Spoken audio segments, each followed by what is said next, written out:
Welcome to the GitGud Painting Podcast, episode 14. I am Bruce, and I'm joined by newly crowned triple Golden Demon winner Magnus. How you doing? Yeah, I'm doing pretty good. Just pretty good. This is back home. Life is normal. Yeah, it's back to whatever we call normal, but what we had before going.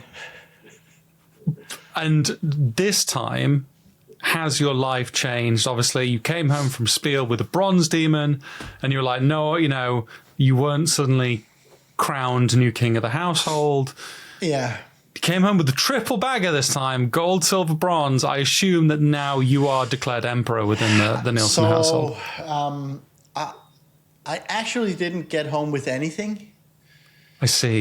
Because we didn't get the demons, right? So we're still kind of waiting for the release. For them to go into the cabinet and for you to be a bit excited of seeing the horde of demons together. But for everyone else who may, and I mean, when I say everyone else, I mean the kids and the wife. They don't care too much about the demons. I think that they're like the physical one. I think this go around, my wife was a bit more excited about it. Nice. Like, I think first time she didn't have any like relation to it at all. It was just like, oh, okay, cool. And I'm like, yeah, but I got this thing. It's cool. Really, what do you want to do this weekend? Such a big thing for me. Oh, okay. Real cool. Look, the baby is laughing. And I'm like, okay. Well, I'll explain when I get home. and this go around, I think because we have been, so not that I haven't been painting while I've been together with my wife. Of course I have. But of course, the majority of the time it's been like a thing I did in the evenings or sometimes in the weekends or whatnot, to kind of, I guess, de-stress or whatever. Yeah.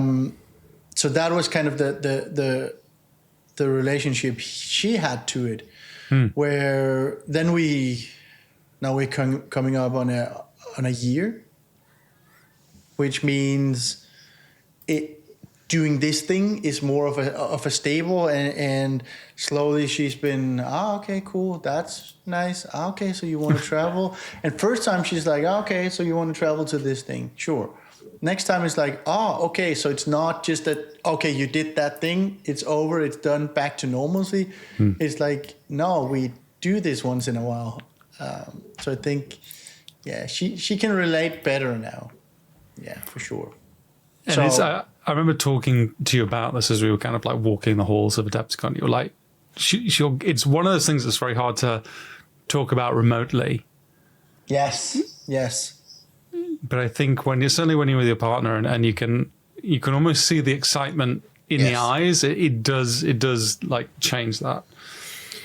Yeah, and I think because like we have a bit of a different, I guess, the dynamic for us is a bit different in terms of culture. Because like she's Vietnamese, it just means that these things, she's never ever been exposed to anything the like. Yeah. Because it's not a thing for them, at least not for the people she's surrounded with or family or anything. So she couldn't really relate to any of it. Yeah. She would travel only if she really had to.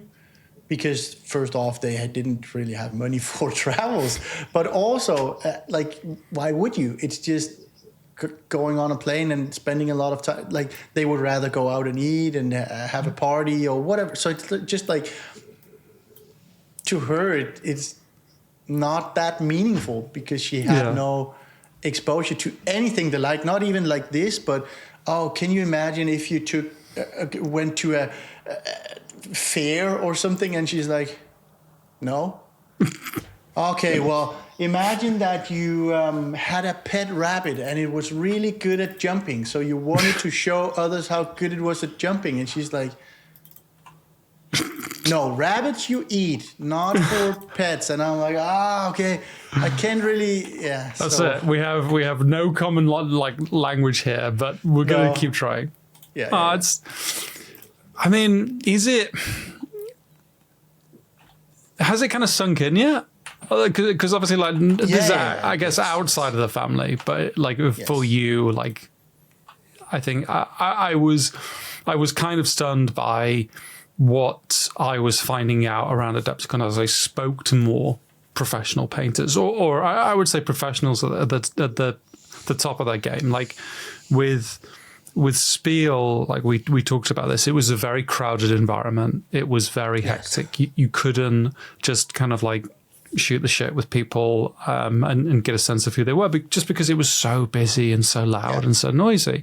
Adepticon isn't like that at all. It's far more chill. It's far more encouraging of like socializing. I think it's probably why like we both enjoyed it so much.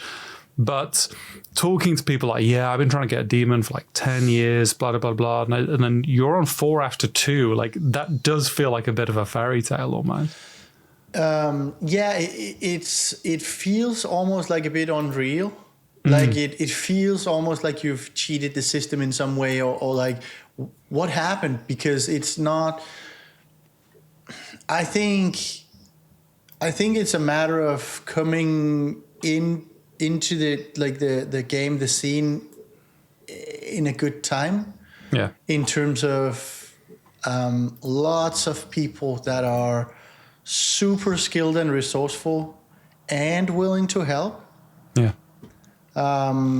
And I've had so much support. It's crazy. Even before, like, so I was mostly painting for myself, completely isolated from anyone else except for anonymously, sometimes on Reddit, posting something, right?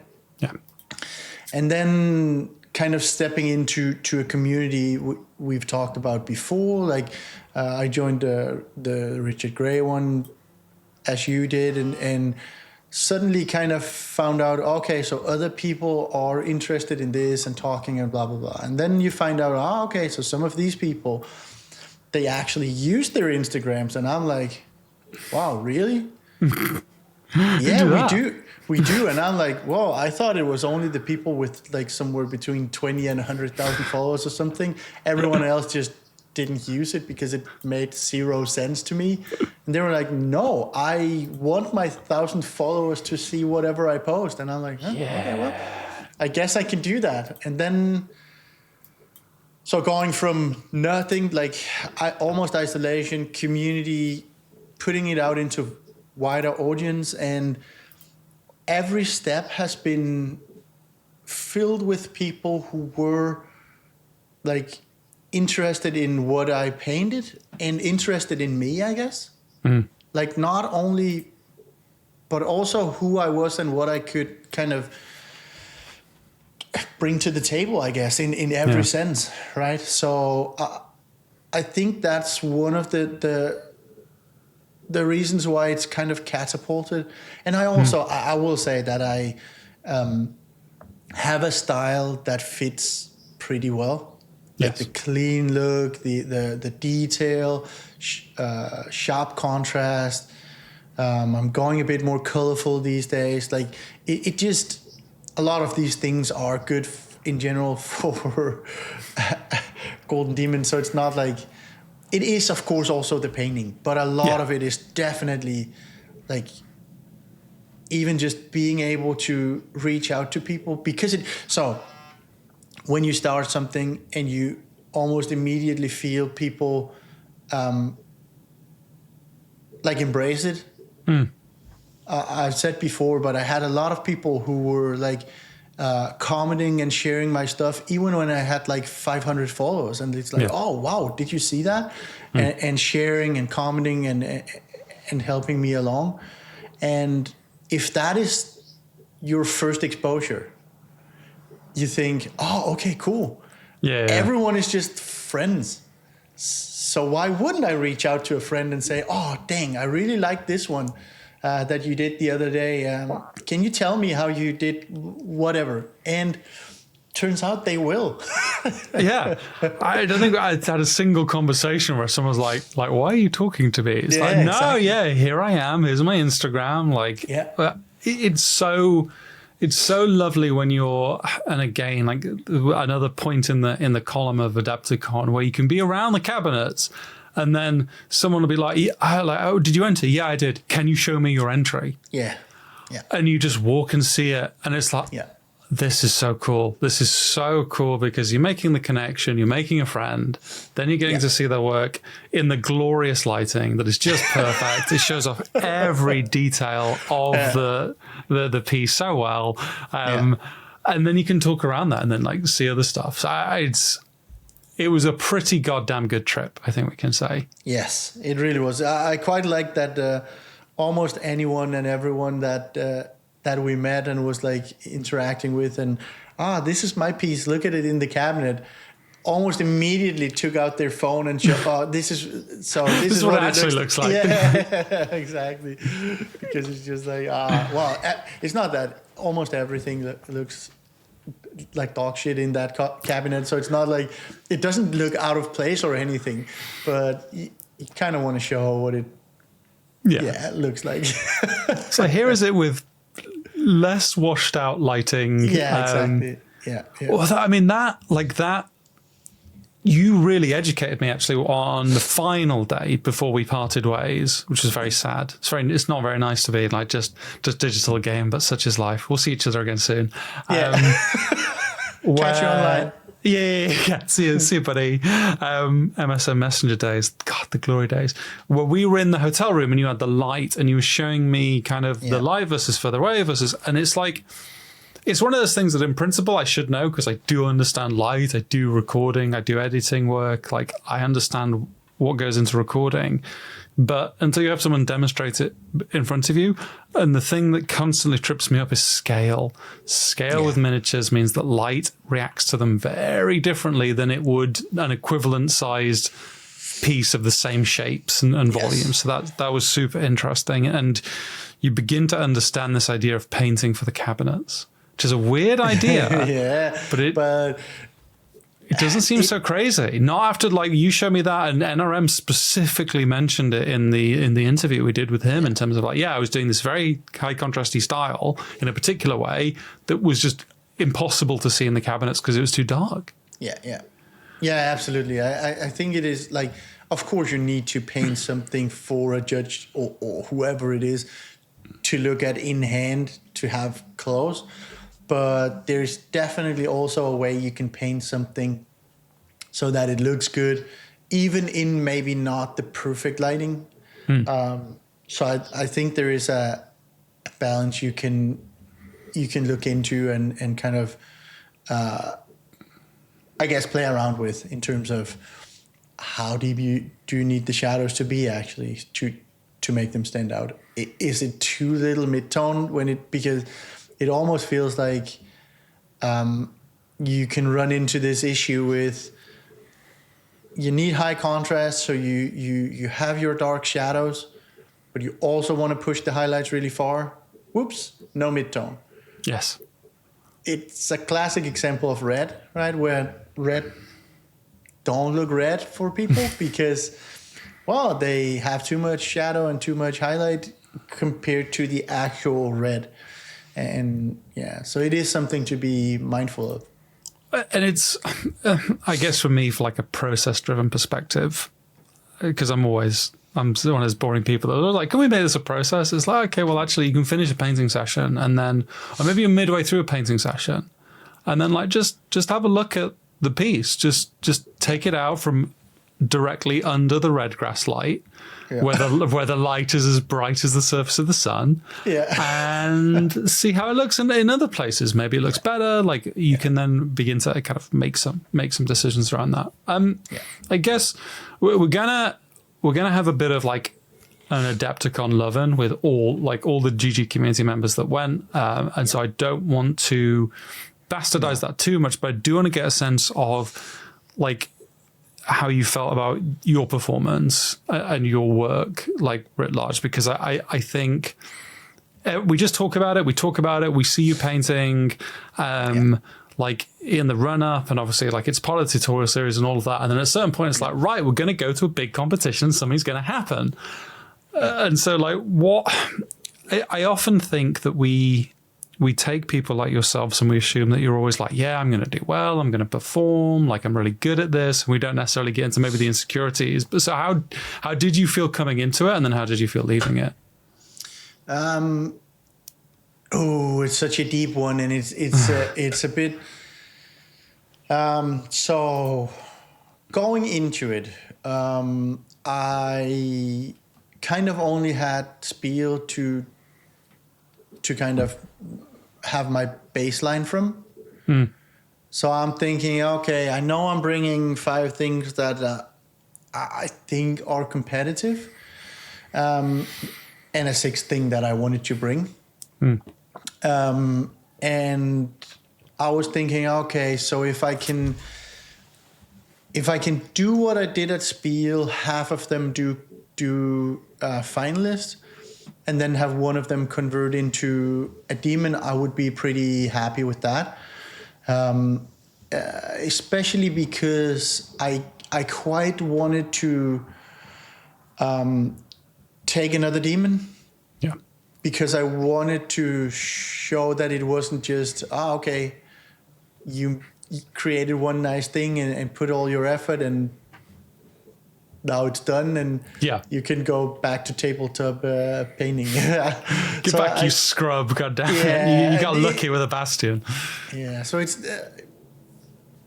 I guess mostly for me really, but I kind of wanted to like, show that it wasn't a one-time thing, that I can be competitive. And I'm mindful that it might be like, I don't know, a couple of demons, then a couple of not demons, then a couple of, or whatever. Like, I'm mindful that, of course, that can happen. Yeah. And quite frankly, probably will at some time. Like, it's not... I don't know how many have like a perfect streak of never dropping an event. I can't think there'll be many. I mean, there's probably like periods of time where someone entered for 2 years and it was perfect, but I can't imagine that's the standard. No, it's just, because we have so many fantastic people painting and I'd say the metrics for judging can shift a bit, even within 6 months of time between the competition. So I'm mindful that it can happen, but I really wanted to show it this time. So I don't want to say anxious, but at least some sort of pressure, right? And that meant as soon as judging started, and they basically started with Necromunda, it was within the first hour, I think, of judging, it was judged. Because the category was small. So they picked the 3 finalists, which meant that I knew I had a demon, so I could relax more, right? And it was basically the number one thing I wanted was secured, and now it's just a matter of seeing what happens. And I will say that, well, first off, I of course, like, did much better than I expected. It's not, and I think also better than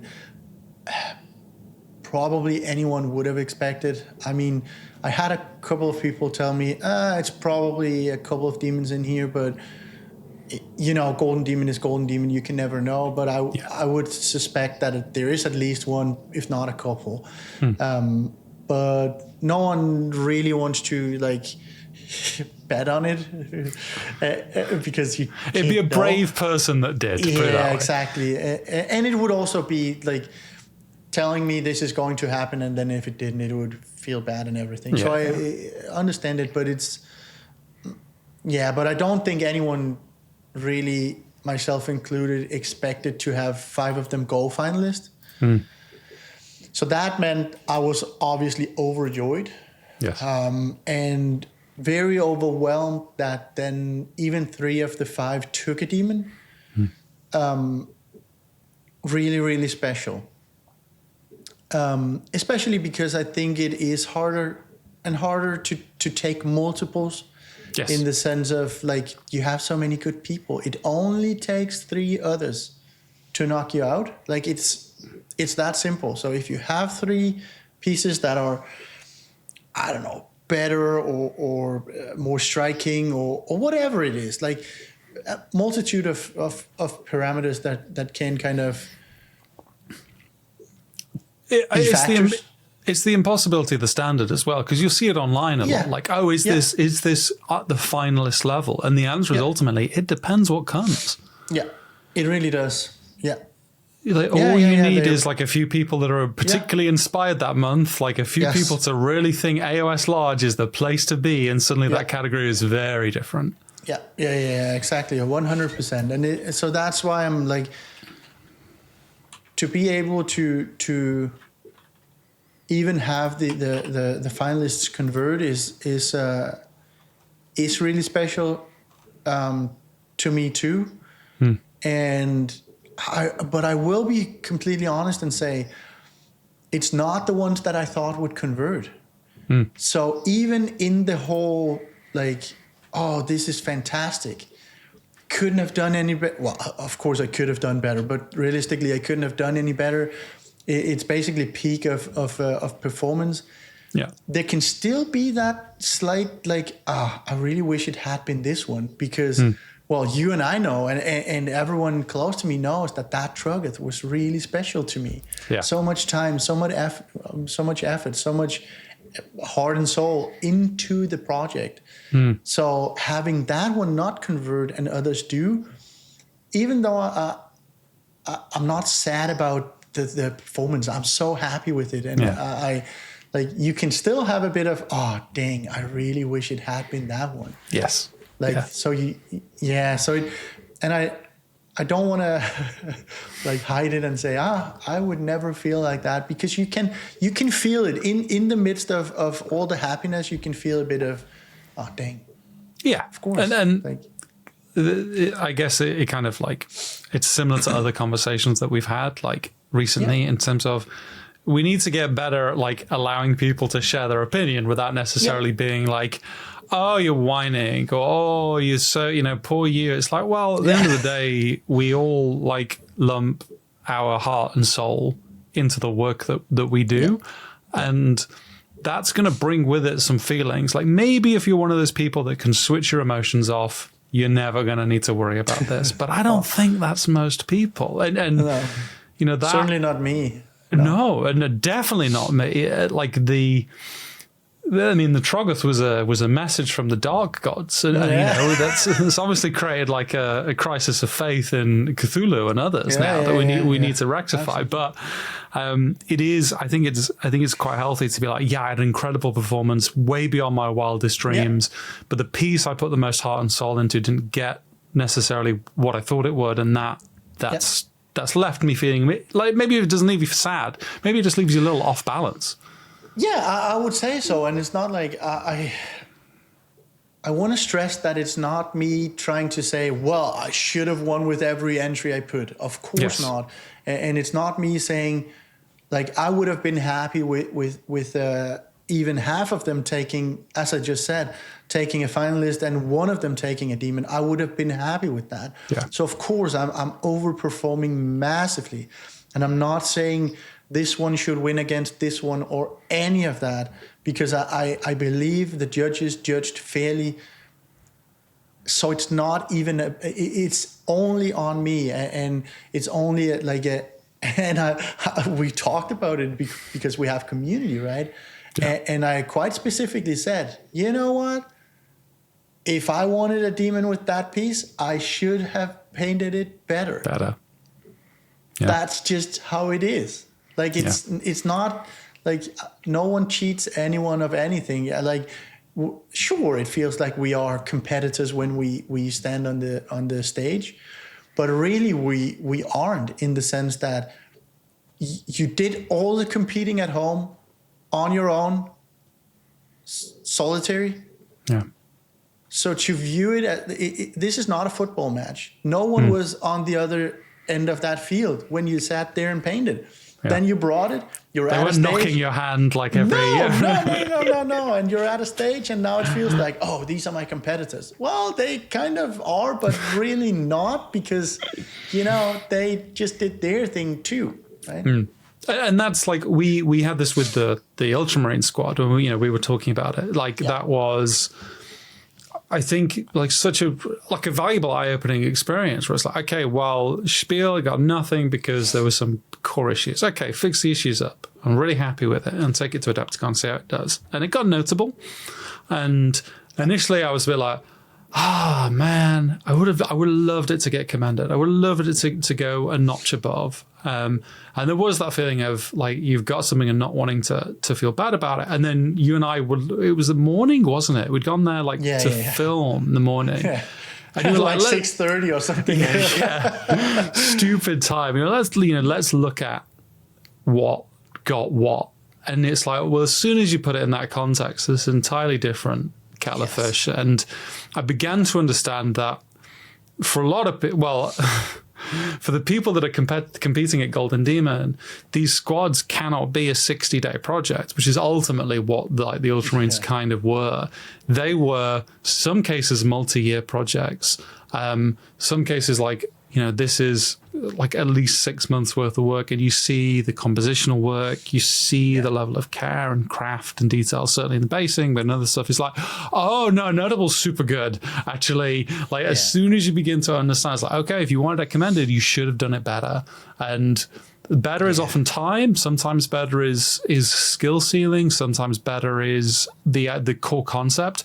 But unfortunately, it's within your power and you can do it better. And that, I think for some people, that's a crushing realization. But for me, it's almost free. It's like, oh, if you really want this, you just have to put in the time. And it's, I mean, it puts things a bit more into perspective. So that's why I wanted to do it. I did it with you. I did it with Rudy too. Look into that cabinet. Do you feel that it's unfair that these that were finalists and commended, or in Rudy's case, finalists, does it feel unfair that they other finalists in your piece weren't? Not really. I can see why these are a bit better or whatever, and it's not that it makes it all go away. It definitely didn't. But the reason why I kind of wanted to do it is because it's exactly what I did when I was a bit bummed out after Spiel about Dante. Yes. And and I've said it before in my recap from Spiel, in my recap from Adepticon, that I brought a piece that was good, not as good as it could be, on a base that I fully phoned in because I had no more energy.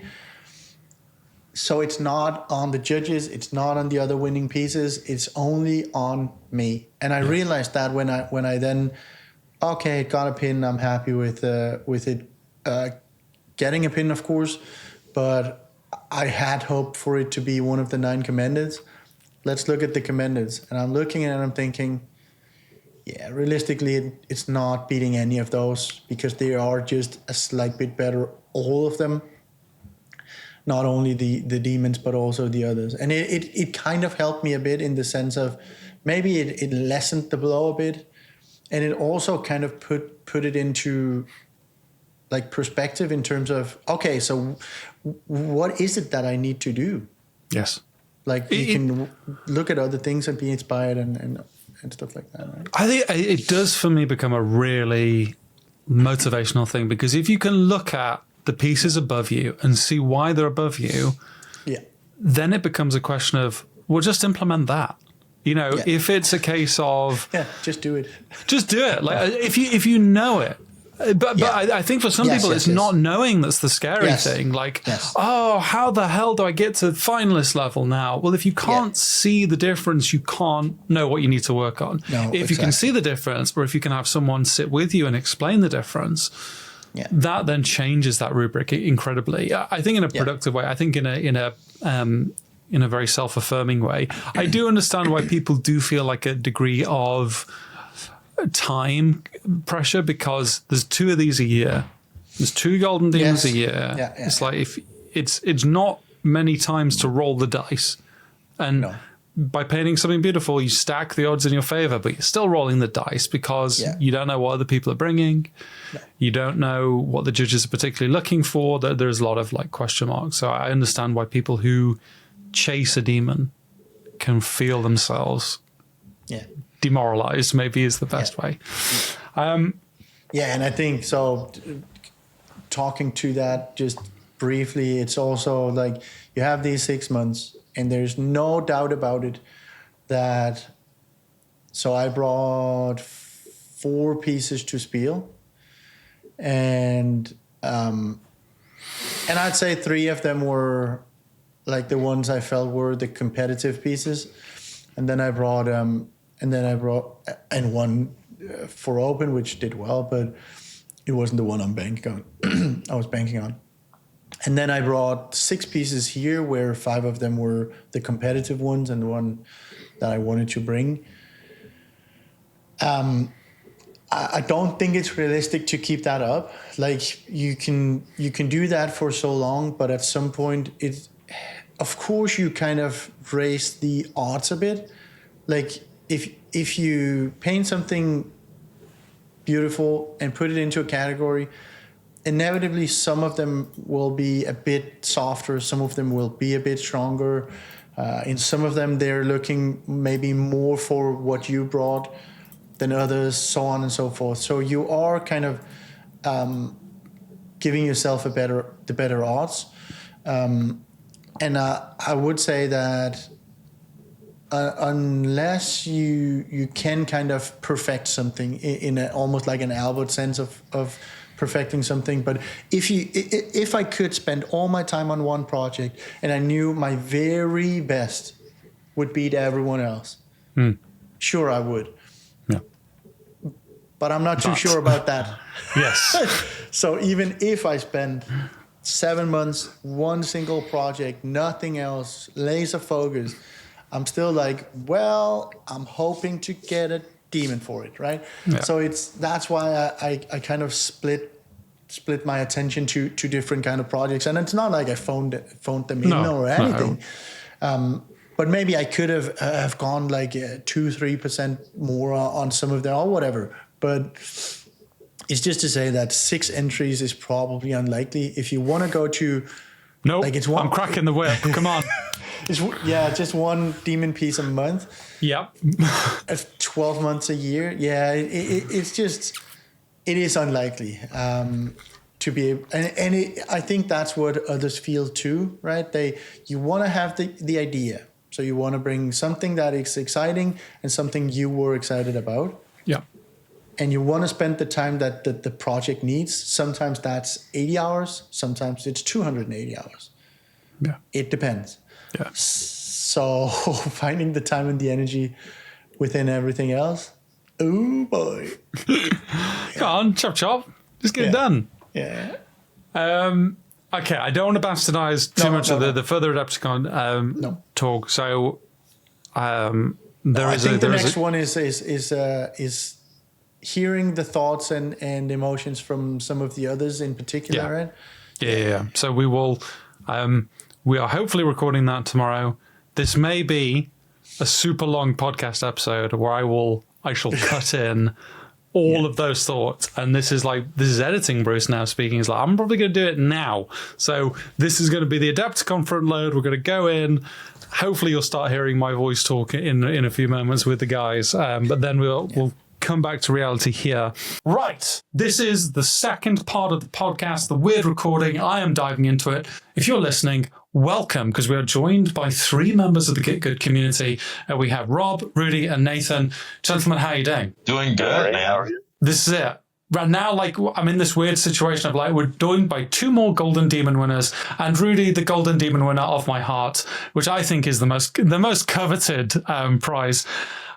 So like we're fresh off the back of Adepticon. It was a crazy time. It was a damn good time, certainly from our perspective. But I guess like I want to get the community perspective, and I'm going to start with you, Rob, for the sole reason that you're on the far left of my screen. And I like going in English writing mode. So, like, Rob, obviously a bloody good day for you at Golden Demon in terms of the results day. But what was your run into Golden Demon like? Well, in the short time it was frantic, trying to get everything done.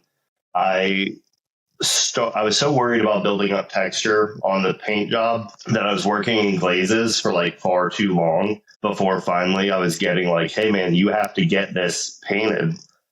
So then that devolved into me literally taking off work to try and get time to actually finish the model. Good commitment. I like it. But the build up into that beforehand was doing multiple models with similar textures to hopefully build into it. It's the non-matte gold and on the Stormcast and then on the Stormcast and then again.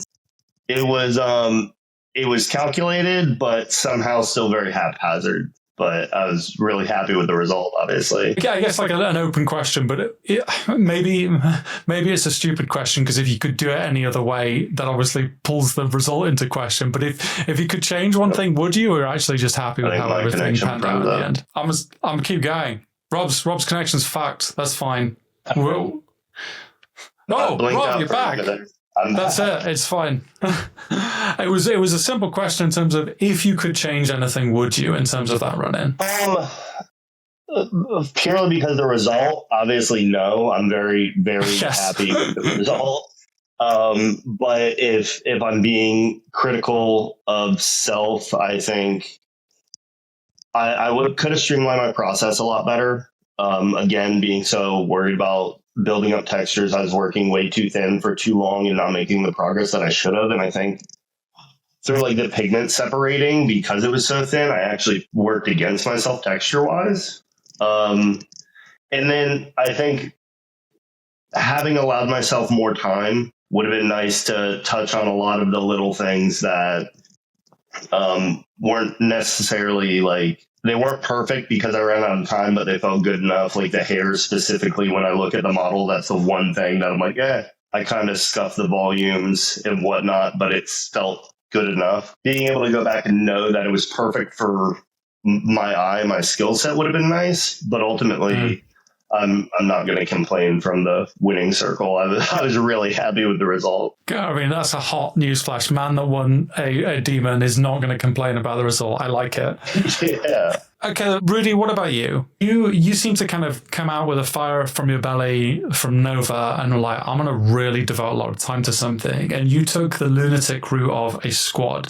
What was that? What was that look like? Well, I guess I was on a bit of a tear after Nova. But I think I was shopping around for what to do. And one thing I know is that I like to use color. It's just ingrained, I guess, in me. And so I was shopping around ideas and one of our community members, Master Lever Painter. Master Scott, absolutely. Yeah. Master Scott he just threw out, hey. Best in show, Scott. Yeah. Best in show. He just threw out like, what about these goblins? And I'm like, dude, they're so cool. They have so much character.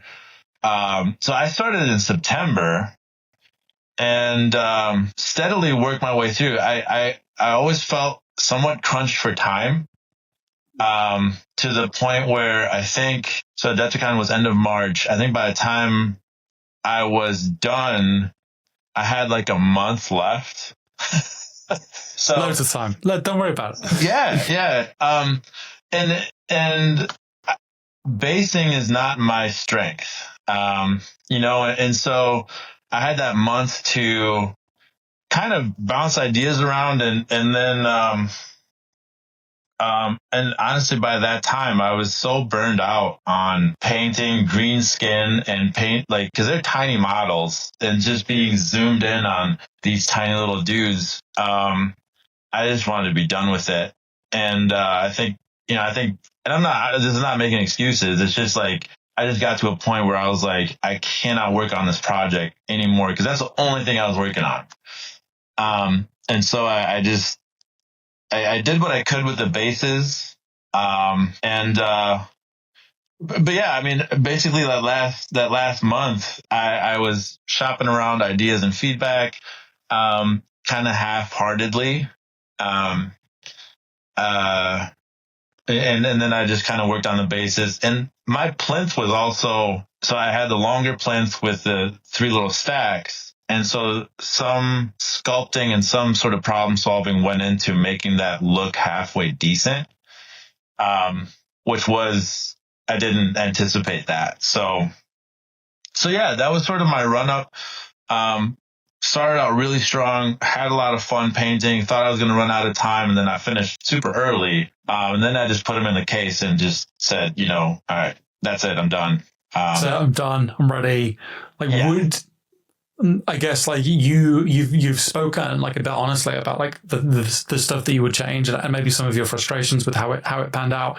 In terms of changing that, would it be a case of basing? This is a month I can base the shit out of these boys and see where it lands, or actually, are you more happy for the learning experience? Because I think talking counterfactuals is really easy, but it's like, okay, if you don't have the mentality at the time, then you almost have to do it the way you did it. No, absolutely. Like I firmly, just in general, I firmly believe in, even though whatever I'm experiencing right now might suck or I might not like it, there's a reason for it, or there's something to be taken from it, right?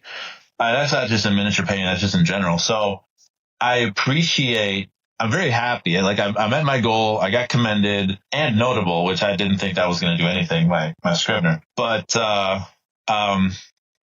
met my goal, and would it have been nice to put more effort into the basing, put more effort into making a complete project piece? Yeah, but I didn't.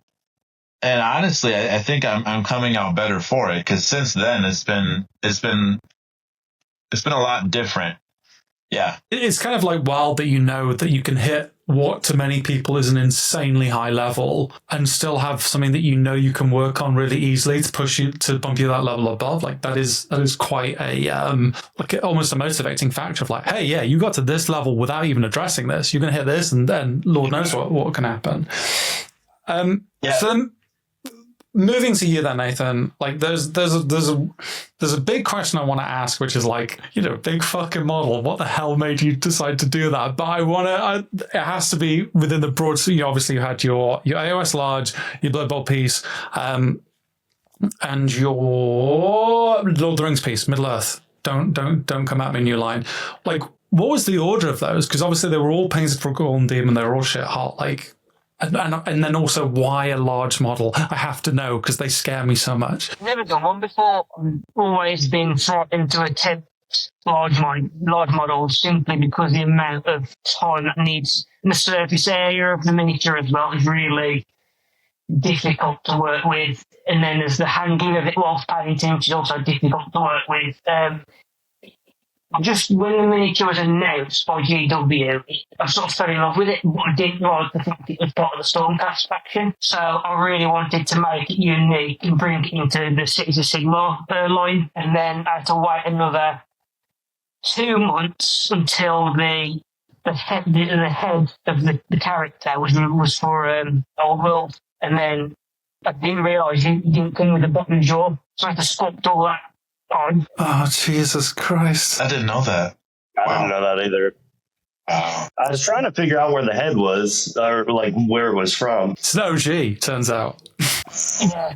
So there was a bit of sculpting that went into it. I had to retrofit the rider to the beast, and then the head to the rider.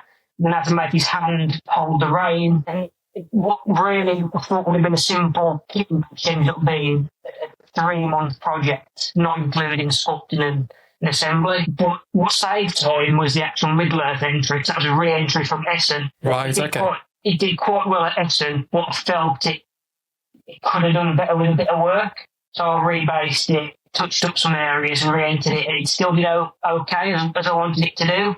And then my Blood Bowl was sort of my passion project. It was the one I love the most. And it was also a character I liked from that range. And then that sort of became a real joy to paint and pushed me into directions I hadn't really gone before.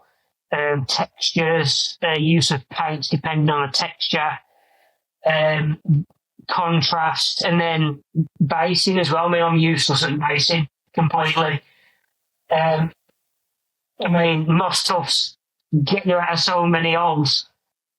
So yeah, and then it sort of come together quite nicely, put a nice little... I bought them. Nathan was like, you got to get these, so I got them. The little moss tufts were awesome. I saw them, and I was like, I thought he had trimmed regular moss tufts, but aesthetically, I liked them a lot. I actually asked him about them. Yeah, like that Blood Bowl piece was like tight across the board, and it was easy to see that it was your passion project. So, I mean, I guess the golden question, Nathan, would you do anything different? I would like to put a bit more time into the bird.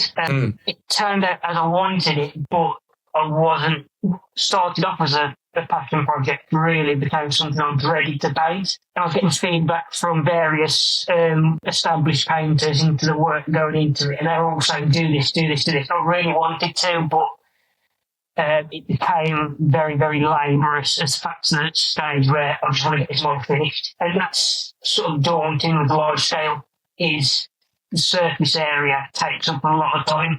And it gets very boring. Be warned. Be warned for doing large miniatures. I'm going to do it one day. You can't always be afraid of minis.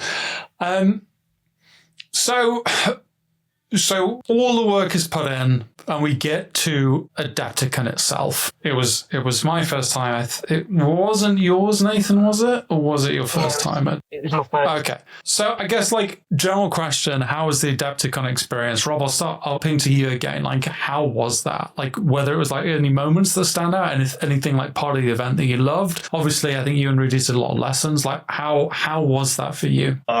It was an awesome experience. I think I had done LVO prior, and I had done the Tampa Open, which really doesn't fall into the same category because it's Games Workshop exclusive. So there are no vendors that aren't Games Workshop. There are no teachers that aren't brought there for Games Workshop. But compared to LVO, it was an amazing experience. The classes were very similar in the sense of, like, obviously they brought in great teachers and they were teaching, you know, interesting classes. But I think between the venue being so big, the skywalk from the hotel was just amazing. Like, being able to be 3 minutes and I was at the Golden Demon shelves from my hotel room was awesome.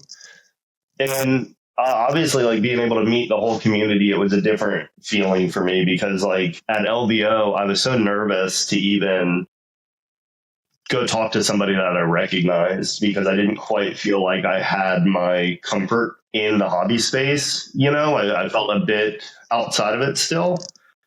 But then going in and having friends who are more comfortable, like you and Magnus, who do know everyone, it was really nice to be able to bridge my friendship with you guys over into friendships with other people. And then once you start feeling comfortable, the whole experience just is less anxious and more fun. But having the painting cabinets there too, I think LVO was, I want to say the year I went, there was only like 50 or so entries. Nice. So, like, you kind of give them a once over and you feel like you got the feel of it. But over the last couple days, you would just walk through and find new entries and listen to people talking about different pieces and stuff. It was really enjoyable. I definitely think it's going to be an annual trip for Brooke and I. Yeah, it's hard not to just kind of, like, love that social aspect because I think I was like you. The first ever event I went to, I was a bit like, I don't know what to do. I don't know who to talk to. There's a lot of people. And then you realize that actually the moment you actually talk to someone, the vast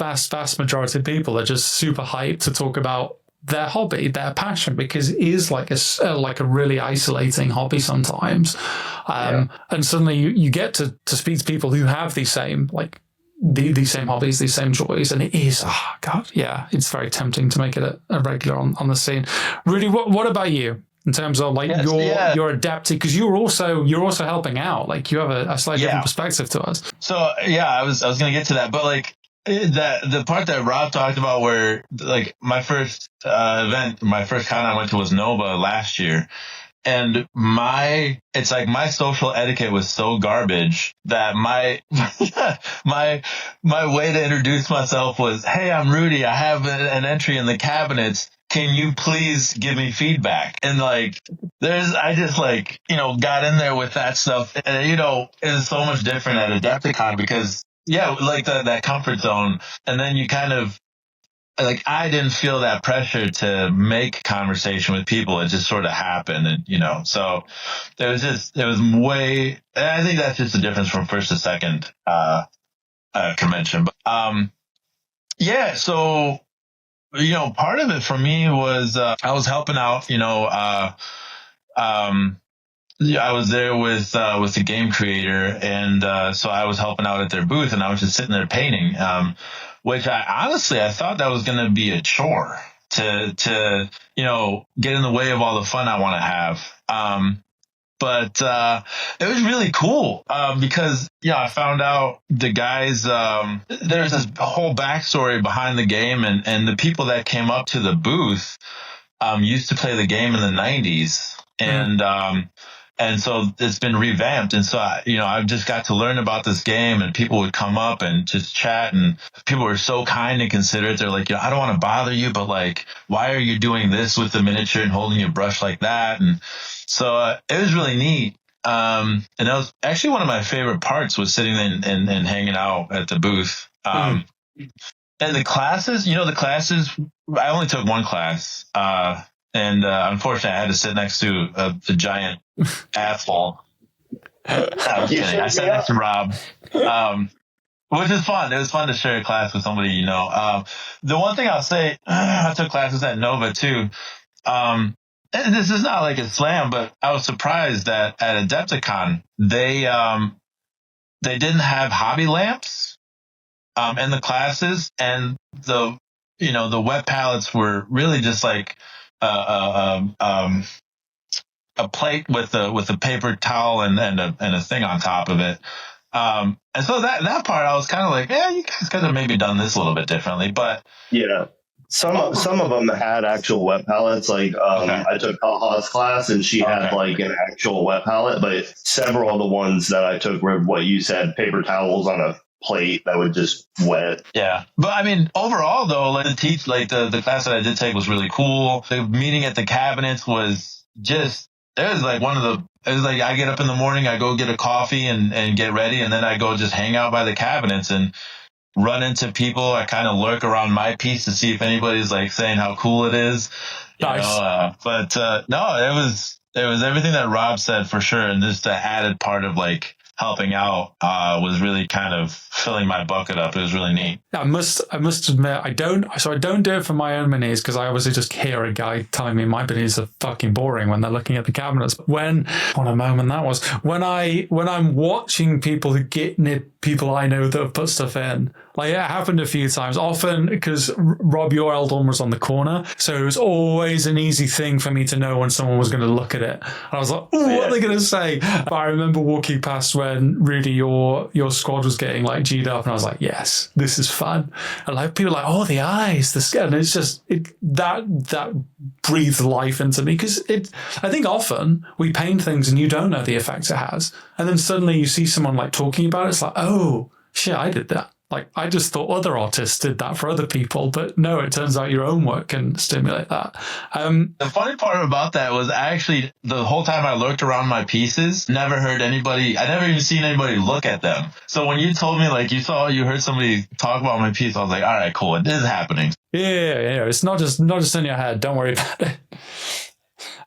Nathan, it's very fair to say that there was a lot of anxiety once you found out that you were in the kind of the finalist level, but and like maybe not a lot of sleep, maybe a lot of sick feelings, but the rest of Adepticon, how was that for you? It was, in my opinion, it was the best convention I've been to so far. I started competition painting 2022 with my first on GD Warhammer World, and that, to be brutally honest, that almost put me off competing on stuff in the cabinets because of one or two frustrating encounters which I dived into, but it really shook my confidence. And I think that year was a quite threatening year anyway, because it was the year after COVID. It was the first one after COVID.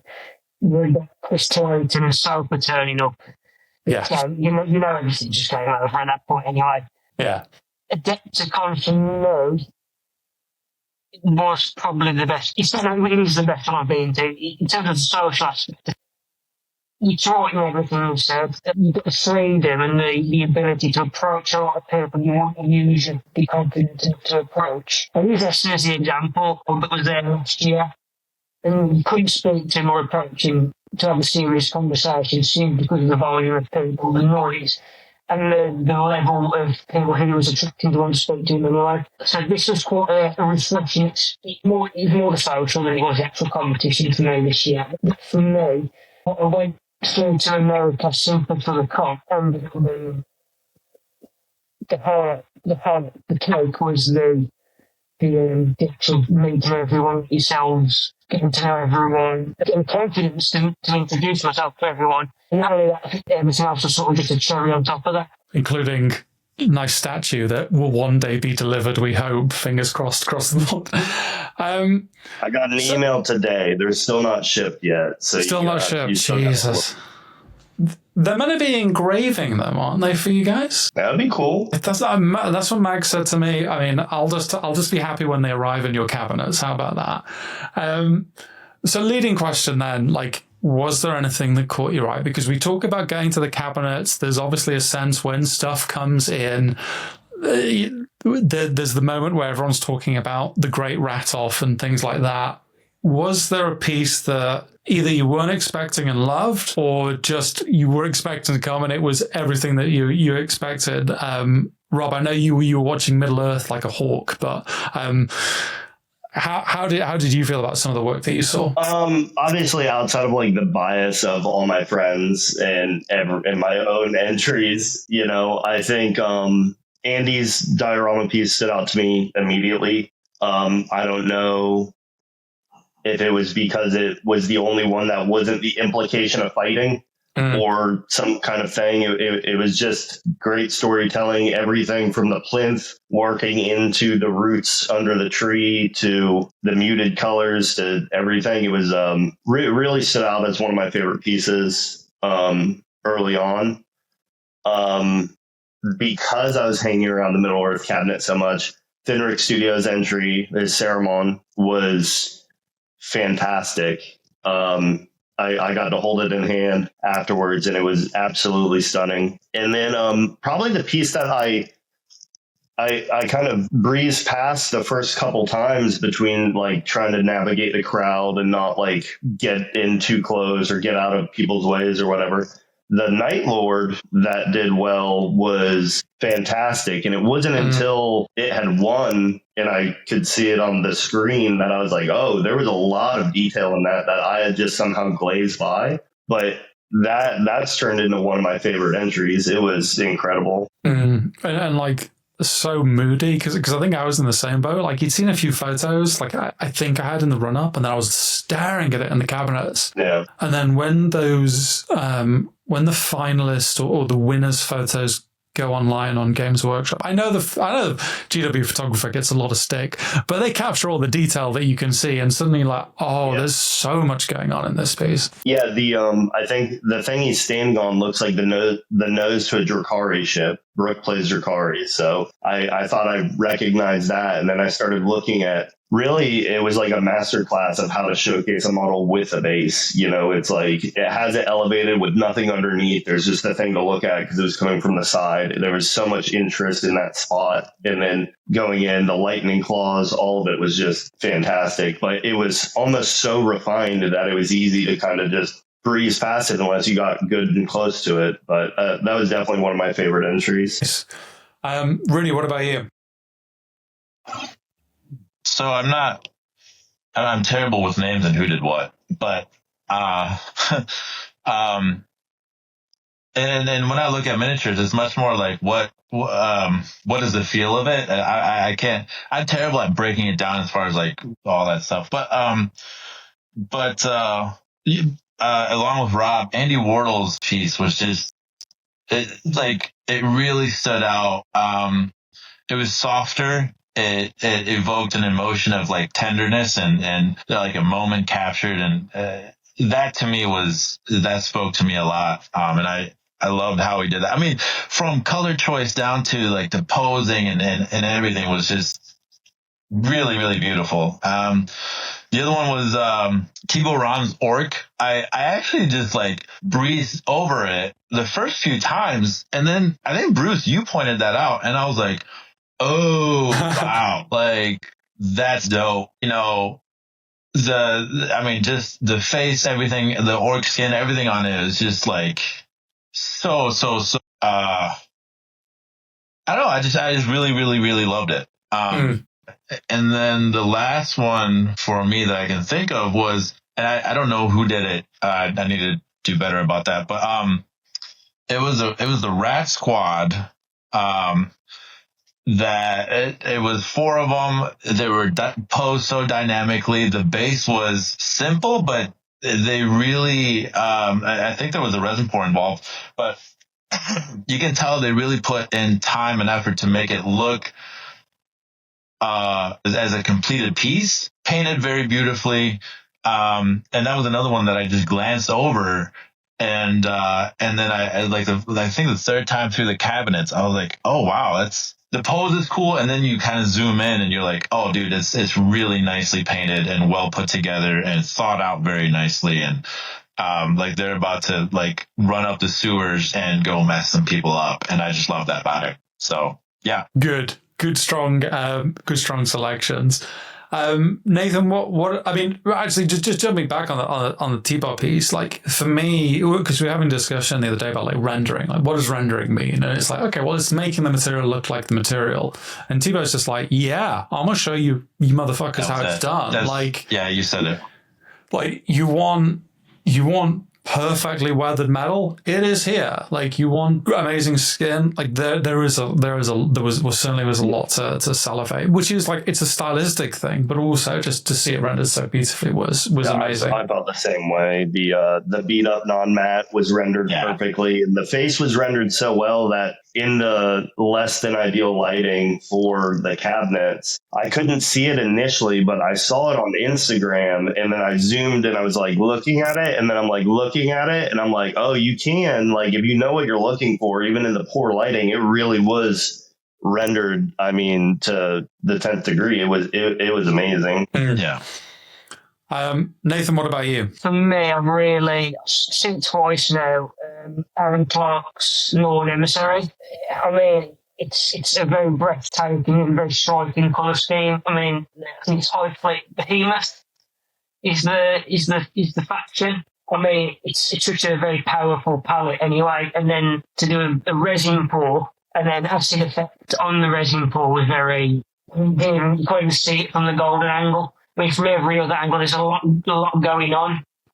It's just breathtaking. For me, Raph's House Wolf, I mean, absolute. You know it's good when there's people wanting to ask when the GW are going to start selling it.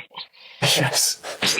Yeah. It's funny because we've had a conversation a few times in regards to Golden Demon, because I think some people say like, hey, well, what if I sculpted it myself, that's better, isn't it? It's like, well, you're basically asking them to say whether you think your sculpt is better than the GW stuff, and maybe it is, but that is actually a high barrier to hit. And Raph's like, right. No, yeah, I'll do it better. Like, it's going to be that good that I'm going to get the gold. Like, it's as simple as, and then also I'm going to paint it really fucking good as well. Like, hope you enjoy it. Yeah, he does incredible stuff. Yeah, super skilled guy. And I think, like, from my perspective, it's you get very Eurocentric views. Like, Nathan, I don't know whether you found this, but like the UK scene is quite tight. There's a lot of competitions that happen over here. And obviously, like, it's branching out a little bit with GD now in Spiel. But the American scene is so very different, super different, with a completely different vibe that I really ended up enjoying. And like seeing what work is then produced across the pond was a bit special, and actually like being able to put names to faces in terms of the work that was being done and rendered was a super fun part of it. I like to think about like what what happens next after GD. So for me, like Essen was a massive learning experience. Adepticon was still that learning experience, but in a slightly different way, I think. It was not necessarily kind of anything that changed my perspective, but a lot that was like, hey, you're now headed in the right direction, whereas before it was maybe like, hey, what are you doing? So are there any lessons learned? Anything that you're going to take forward in terms of the next projects, the next approach? Or is it just, hey, I need a break and I've earned one now? Like, Robert, what's your perspective? I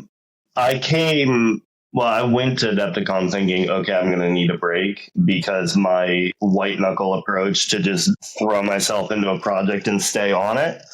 But then I left Adepticon very motivated. So I've forced myself to build some models and prep them better because I have this kind of issue where if I'm not thinking it's going to be for a competition, then I kind of halfway prep it. I don't really care if there's mold lines or whatever.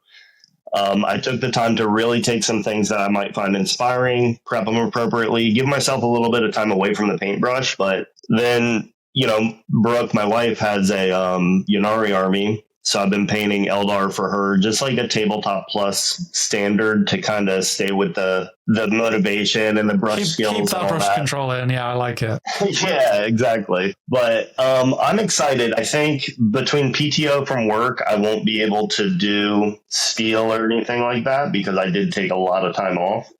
I think going in, I'm just ready to do more projects for GD. Because I only had one real official entry, one I did for Golden Demon because I got commended on my Vexler, which was amazing, but the pragmatist in me knows I painted that specifically for MPO Online. It did great work there. It got gold there, and then it got commended in Squid Mars, and now it got commended in putting work, that Vexler. Yeah, and I was saying I feel like Sigmar. I keep resurrecting him and throwing him back in it. So I'm happy to just put him in the cabinet. I glued him back together. He got a little busted up on the way home. And I want to go in with hopefully about 3 entries. I've dabbled in my process, I think, ways to speed things up a little bit for me. And I'd like to do Middle-earth again. I think the Lord of the Rings community is just so passionate about it that there was a really satisfying feeling like being able to do something that was tracked by people who were just, they're fanatical about Lord of the Rings. They love it. And it's really cool to have that community at your back. Mm. But I would also like to do something that will enter into the deeper waters. I think every category is hard. I don't think people get trophies on accident, but I would like to throw my hat into Age of Sigmar single or 40K single just to appraise where I'm at compared to all the big guys in the painting world. And then I thought about doing a large model because when thinking about doing my process of just being locked in and staying on one thing, I don't know if it would be a bad idea to do a large model or if it would be a good idea because I'd have a lot to focus on, I think you should. Do a squad. Squad seems terrifying. Squad is so weird because you're balancing a diorama with a squad with painting everything to the same standard, and some people can execute it beautifully, but to me, I struggle with basing so much. The idea of creating a good composition with all these extra models is it'd be a learning experience at least. I like how all of us struggle with basing. I'm beginning to think basing might just be one of those universal hey, it's good to struggle at. One of those times we should vote the basing thing through so we don't get a whole practice. Never winning, I'm afraid. No, I don't know what to tell you. Do you, because you've reached a peak of what many people consider in the hobby, Rob, do you feel pressure now to maintain that standard? I did a little at first, just in our community, not really with anyone else, because, everyone was so excited that I did well. And it was in my head, I didn't want to post something because, like I said, I've been doing tabletop stuff. And I didn't necessarily want to post it because it's not my best work. And then now it felt like there was this elevated expectation because, he's won whatever. But the reality is definitely my process. I'm I'm a marathon runner, not a sprinter when it comes down to painting well. And I think for me, I don't think there's too much expectation going forward. I would like to do Middle Earth and be competitive again, just as a measuring stick. But also, I feel like any of the categories I would like to enter and feel like I have a chance to do well. But I would be happy with getting, commended or finalist in some of the harder categories.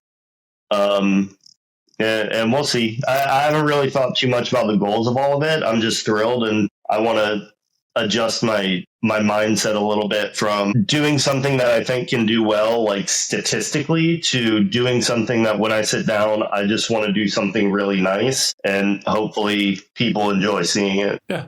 And my only request is if you do a large model, please make sure that you do your Lord of the Rings entry first, so that you just go from the smallest possible canvas to, oh my God, I've got so much room. That's the idea, get used to that tiny brush control so I can move up to a big one. Yeah, I painted this entire large model with a 0.3 brush. It was great.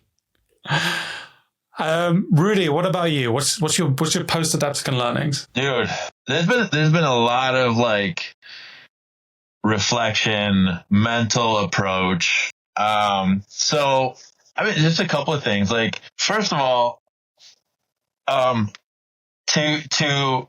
stop thinking of this as a hobby. Interesting. Because I feel like I diminish what we do. It feels like it should be a silly thing to feel passionate about, but man, does it fill my bucket, and when I talk to people that are not in this art, I guess, I'm still having a hard time reframing it. When I talk to people about the art that we make, it feels a little silly, Yeah. So changing that to I'm an artist. I'm an award-winning artist with, with something in a museum, that kind of thinking. Because what I walked away from Adepticon with was that there are people that do wargaming and they play the game and they paint and they put their painted army on the table. There are people that do that and then they choose a character and they spend some time on that. There's people that do display painting that make cool looking art and it's beautiful and all that. And then there's like the like 10 to 7% of people that are obsessive about it. To a degree. So you can use the word. Yeah, the people. I'm a therapist. The people that I make my bread and butter off of, and to really lean into that as a positive thing. That part, taking pride in that is something that I'm walking away with. We are really, you and Bruce, you say that a lot. We are a niche within a niche within a niche within a niche. And so that's what I walk away with. The other part is, I love getting to meet Rob. This is our first Adepticon together. And it was like, you meet somebody on Thursday and by Sunday when you leave, it's like, I don't know what to do with my hands now because I don't have somebody to text and say, what's the plan for breakfast or whatever, And so just talking with Rob and hearing about his approach and you as well, Bruce, paint to a completed spot and then ask for feedback and then work on that and then ask for feedback again, and just going through that. Rob is dogged about that, about sticking with what he's doing. And I admire that, my Achilles heel, I feel like, has always been, it's good enough. Fuck it, and that's something I really want to change. So, coming back to something you mentioned earlier, most of the feedback I got from Adepticon from some of the sort of higher echelon painters that you get to talk to when you're there was my technical skill is really good. It's top level. the composition, the thought behind stuff, and I don't want to say it's just basing, but it's the color composition. It's how things work together. It's the whole piece as a collective. That's what I'm spending a lot more time on mentally to make a more fleshed out piece, and so I'm working on something right now that, I think I've made that adjustment with. And honestly, it's a lot of fun. I painted rocks for 3 hours the other day, and it's a lot of fun,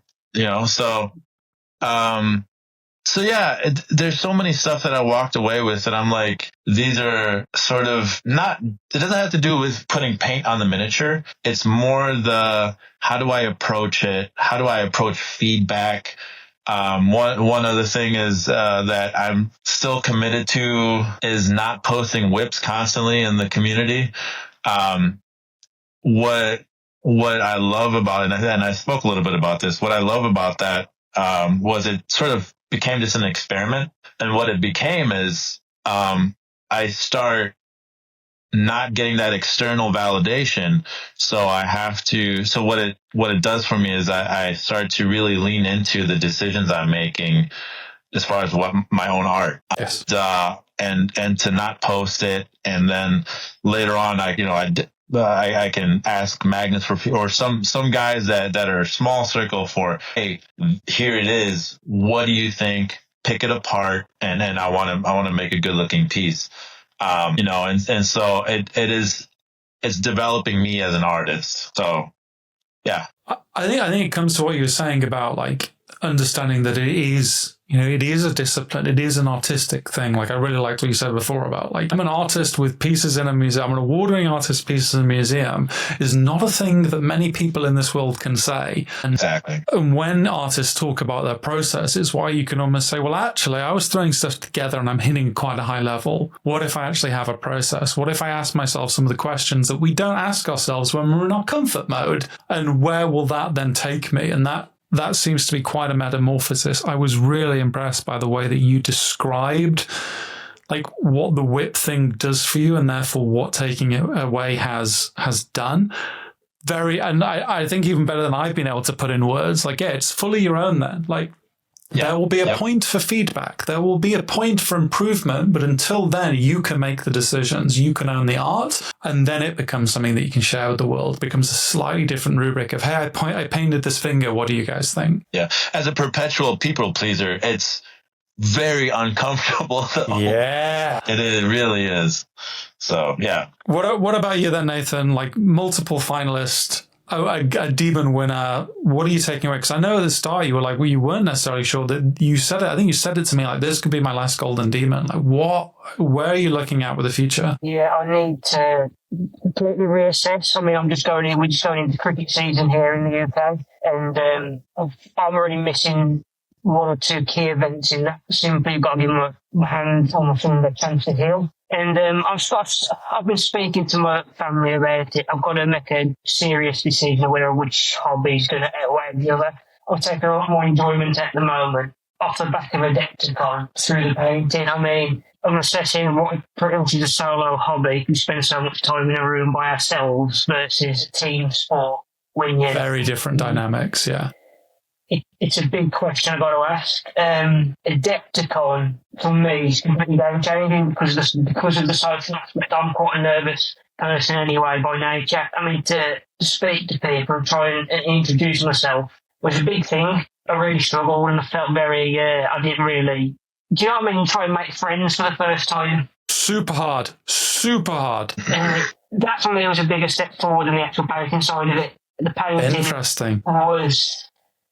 Yeah, I think the social now is a major factor. It's part of my hobby. In terms of the hobby side of it, there's always room for improvement. I'm never one for standing still. I mean, I'm still going to continue with my tuitions who I've got with various established painters in the community. And I'm still going to. It's like keeping just that sword sharp. You've got to keep the skills, keep your eye in. Do you know what I mean? Absolutely.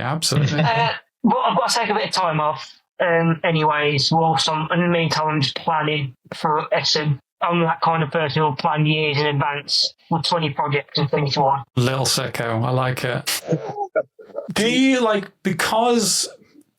because you've almost crossed that bridge in terms of the socializing aspect, and I guess it's almost an echo of what Rob was saying earlier about just being understanding that when you go to people and talk, no one is going to reject you, or if anyone did reject you, they would be a massive standout in the hobby, and we'd all be like, never talk to that asshole, Jesus. Yeah. Does that give you more confidence with things like going forward, that you won't necessarily have to cross that bridge again? You know these people. Obviously, there's not many of us that made it onto Ninjon's Instagram, so you clearly made an impact with people in all the right ways. Yeah, I mean, it's more that type of mission introduction. You're sort of bound by the community. It's almost like brothers in arms, isn't it? We're all in the same situation. We're all trying to achieve the same goals.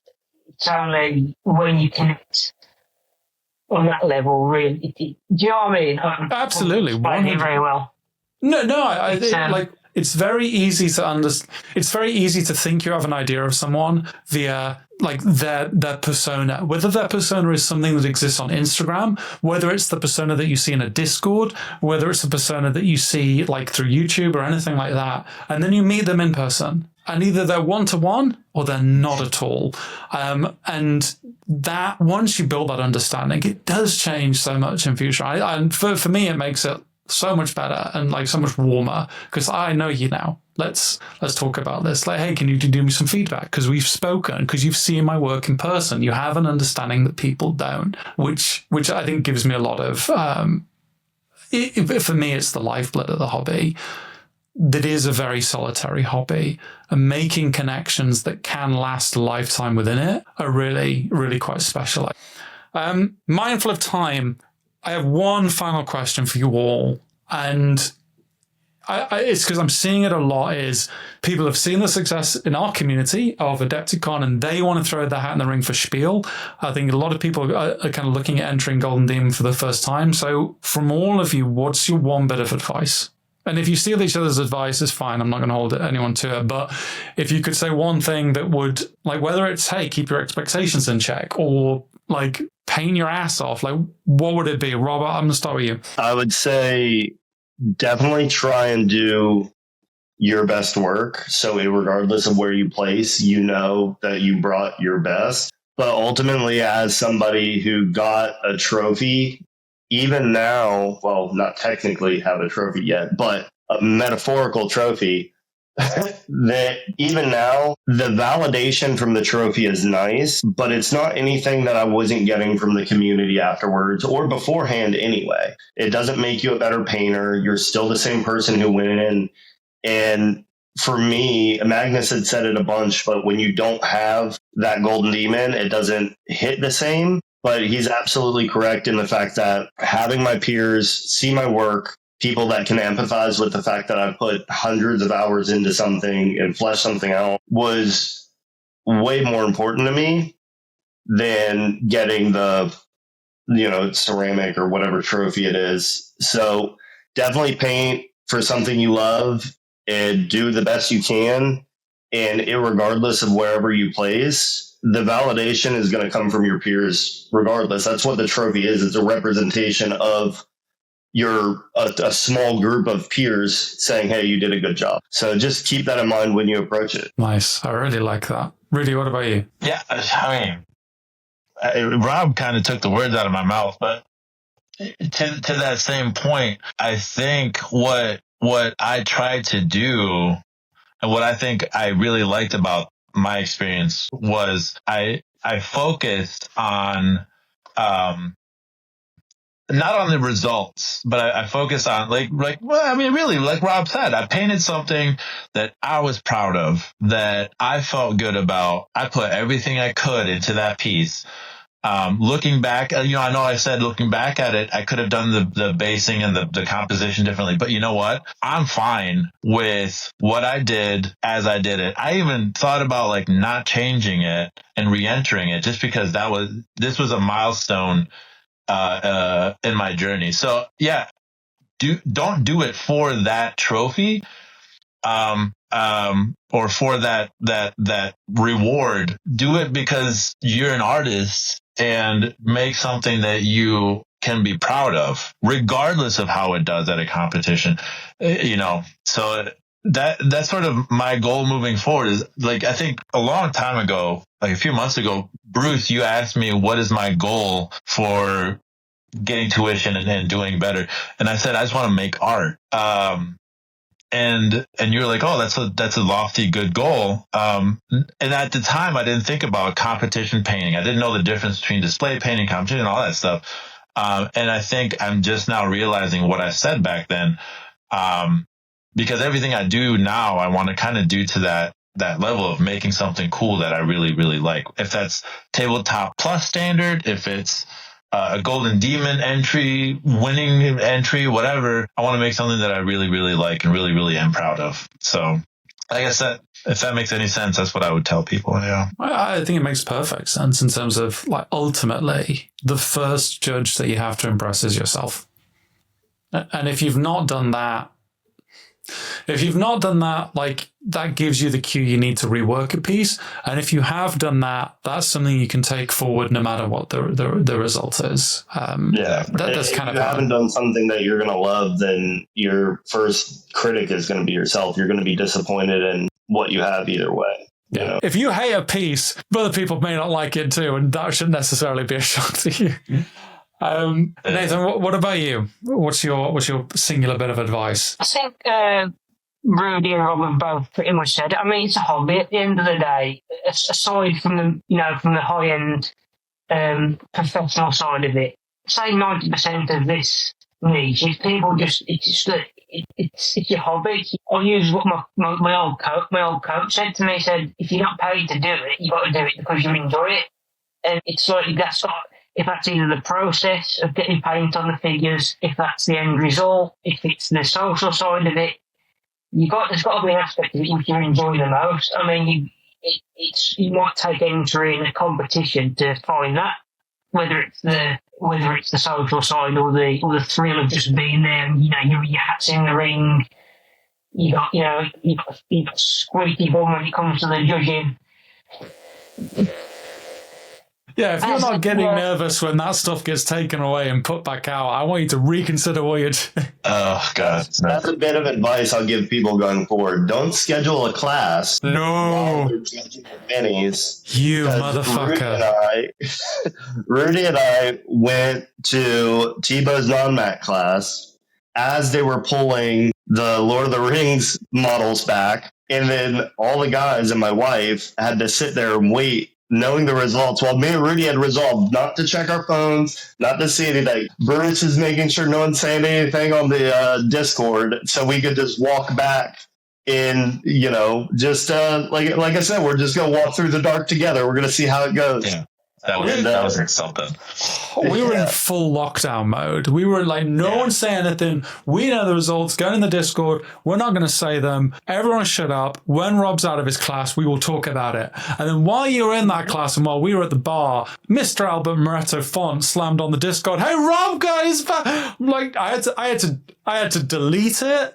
I had to delete it and DM Albert like, no, shut the fuck up. We are keeping this quiet for a little bit. He's like, okay, it's fine. So I was like, oh boy. I was like, if that was the 1 second where Rob decided to check his phone, I would have been so good.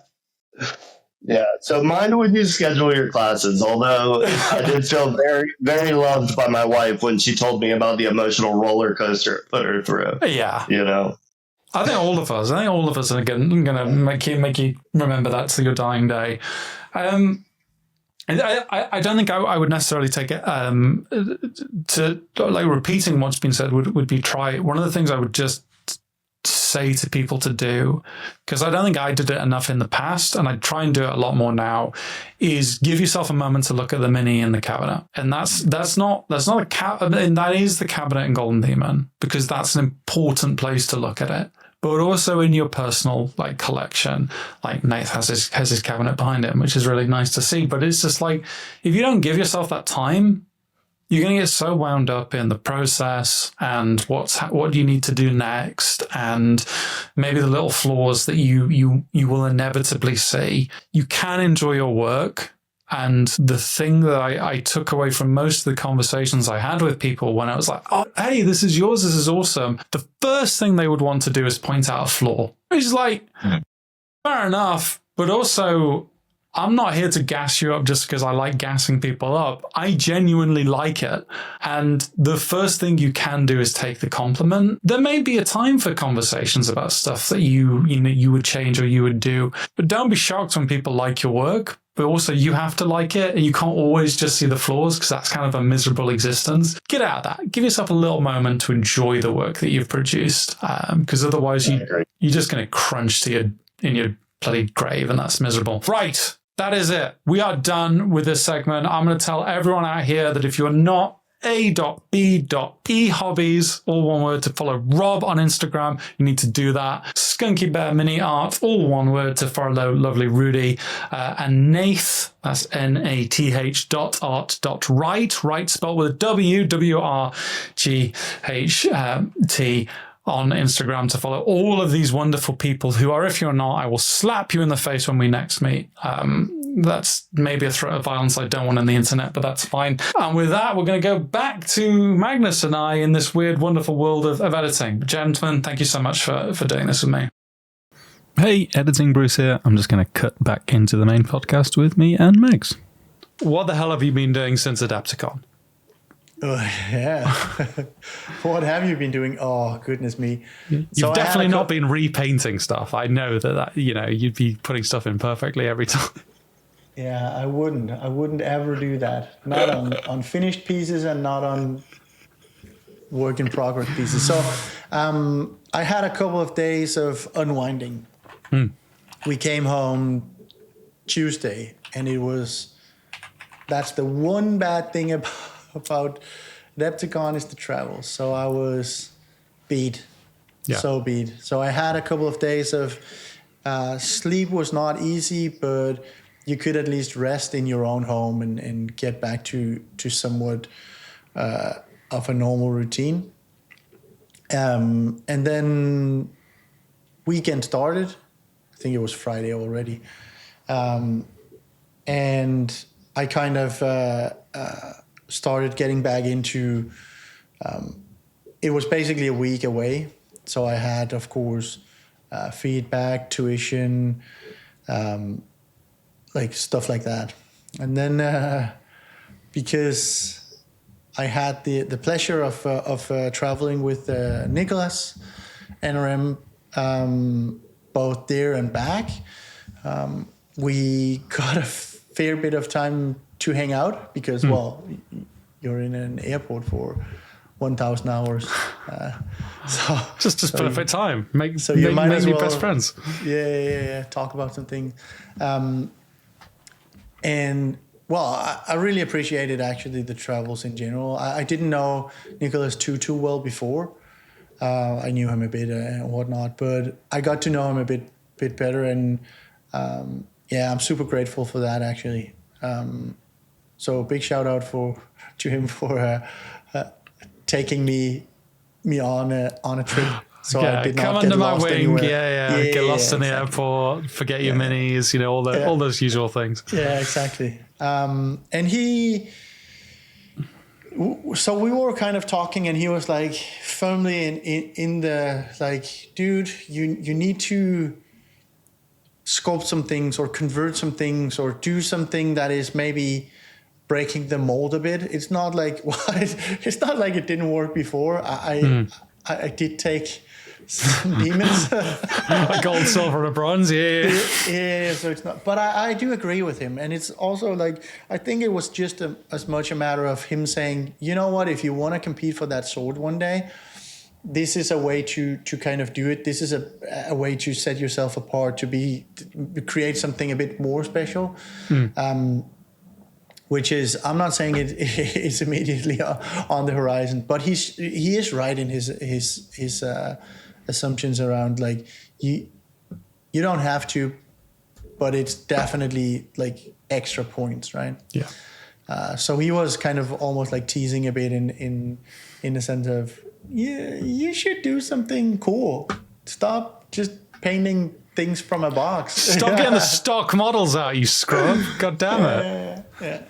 Yeah, and also because he was like, yeah, so you went from doing shit bases to doing okay bases from the box to doing your own kind of sculpted bases to, so you are already on kind of like a trajectory of you can do these things if you actually wanted to. So I was thinking, you know what, why not do the NRM thing and like kit bash convert a Nurgle thing when you got home, basically let him soft mentor you into like trying some things, because I firmly believe not only with this but also with the painting thing that oftentimes what is holding you back is the unknown, like being a bit scared of, what happens when I put this smart mod? What happens when I do this undercoat? So you are kind of holding yourself back, and the best way to break out of it is, you know what, I'll look at something, be inspired, maybe not recreate it, but create something similar, slap some things together, try some things, mold some things, sculpt some things, paint some things, whatever it is, right? So you kind of almost like training wheels, because you have a direction and an inspiration and whatnot. So now you can focus on the, I guess, the practical, how do I sculpt things into looking in a certain way or whatever it is. So that was my approach for that project. And it's kind of, it's quite heartening, I think, from my perspective. Or I think it betrays something inherent to the hobby that I don't think people appreciate. It's like, to many, and I guess myself included, like, you are someone that would be at the top of that game, because it's like you're taking demons, you are incredibly well regarded in the hobby, you paint real fucking clean, and it's like, you still, no matter where you are going to have people like, hey, you can push this, you can go to this. It's the exact same as Albert Moretto Font saying, "Oh, that Kirill Kanev, what a guy, what an inspiration." It's like there is no end point. There is, like, if you're hoping to reach that, you're kind of in the wrong headspace. But actually, like, if you just view it as something you're always going to be learning, you're always going to be listening to the people around you, then it's very, like, that's so inspiring and kind of heartening in many ways. It's like, look, you're always going to have weaknesses. You're always going to have stuff that you want to work on. You're always going to have Albert Moretto Font telling you can't just make cones in Milliput and hope that's the best. Yeah. Well, it's humbling. I think another thing is that it's kind of circular in the sense that there aren't many people in this hobby or niche or whatever we want to call it that can do like all of it flawlessly, which means for some people it might be, this guy is the one I really look up to, or these 3 or 5 or 10 or whoever, because they can do some things that I maybe can't, or something that I'm interested in. Whereas those guys, they're really interested in other people. And it's not to say that, it's because the level is necessarily higher and higher and higher. At some point it becomes flatter, but more circular. So people are looking up to each other, not because necessarily this one is beating the others every time, but because they do something that is special. Like, you can look up to Kaha, for example, for her style and her colors and whatnot. Not to say that she will smash every competition and just crush everyone, but you can still be really inspired and think she's the best at whatever she does, right? Yes. So I find that quite like heartening, I guess. Yeah, it's why, like, I guess I unhinge or like disconnect inspiration from competition. Yeah. Like, it is, you cannot say like, this is amazing, And then there's always a little voice in the back of the head that might go, yeah, but how would it do it this? Like, well, if you ignore that, you can just be inspired. Like, I think a great example of this is like Courier. So I know like does competitions, but like his Necromunda work is just amazing. It's so inspiring. The worlds he creates, and it's like, I'm going to look at that and I'm going to get inspired. Brilliant. Done. Next. Like, it can just end there sometimes. You don't have to apply it through this like weird rubric of, but competition. Because it's just art. The best? Yeah. What medal would this take? Who the hell cares? Yeah, you can be inspired by things that aren't necessarily the best, right? Of course. Yeah. And then so Lord of Plagues. Sorry, as you go. alluded to. Oh boy, so I had a real moment. I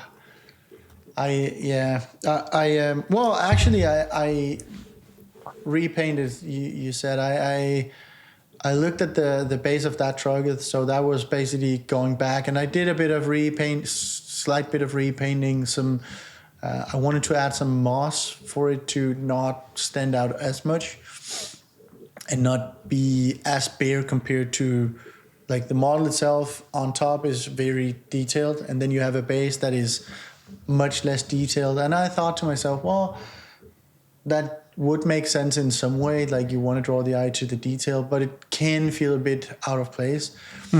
So I immediately, when I came home, actually, as I was like waiting for putty to dry, I kind of touched that up, and I still have a bit to go on it right now. The models are sat in my local game store, so I need to bring them home and you have a whole shelf now.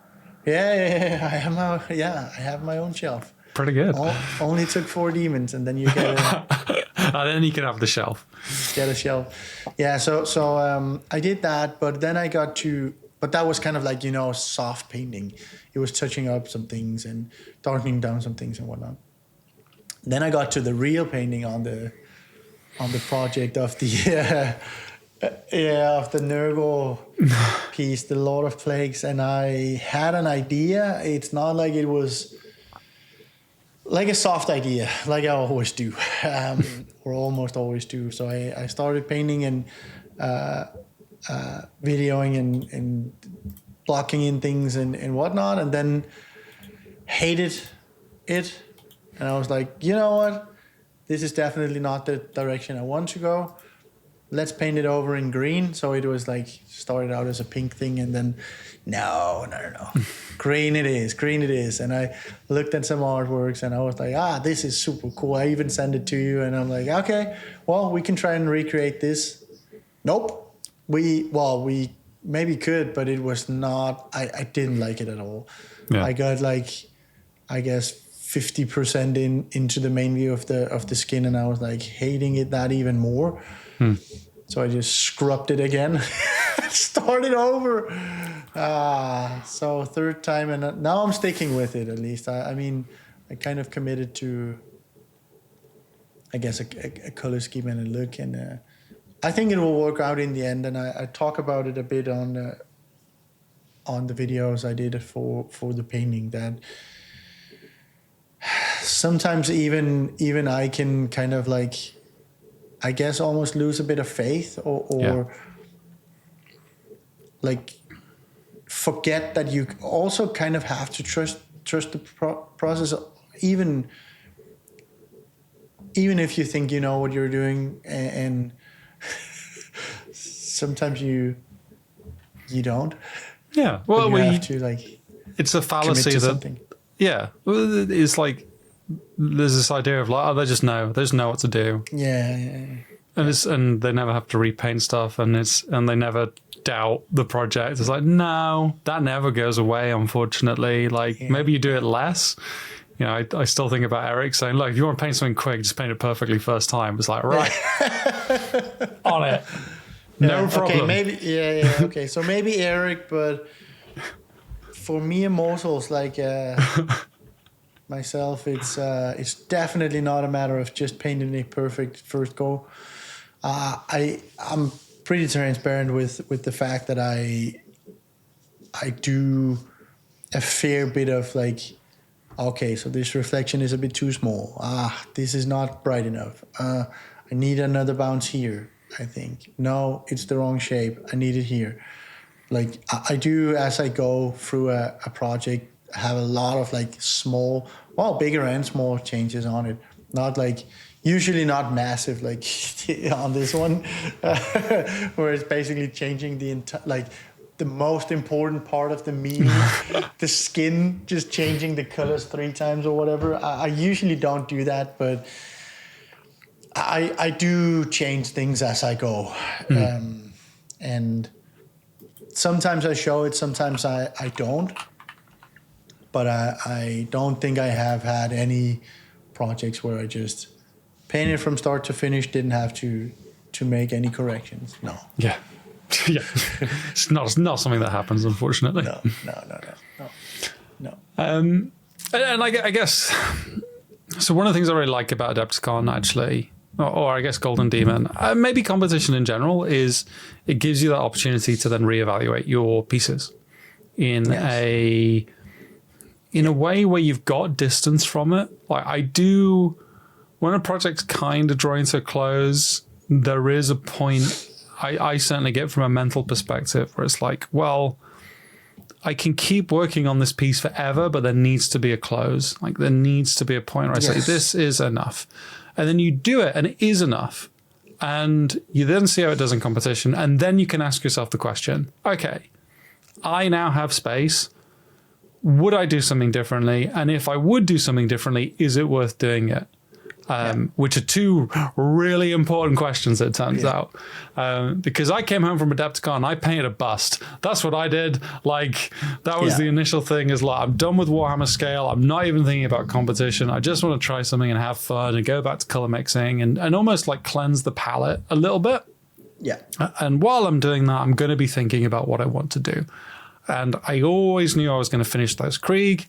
That wasn't a question. So if anything, it was thinking about what we learned looking in the cabinets in terms of, look at those squads. Like, part of me wishes I wasn't so addicted to squads, but I'm addicted to squads.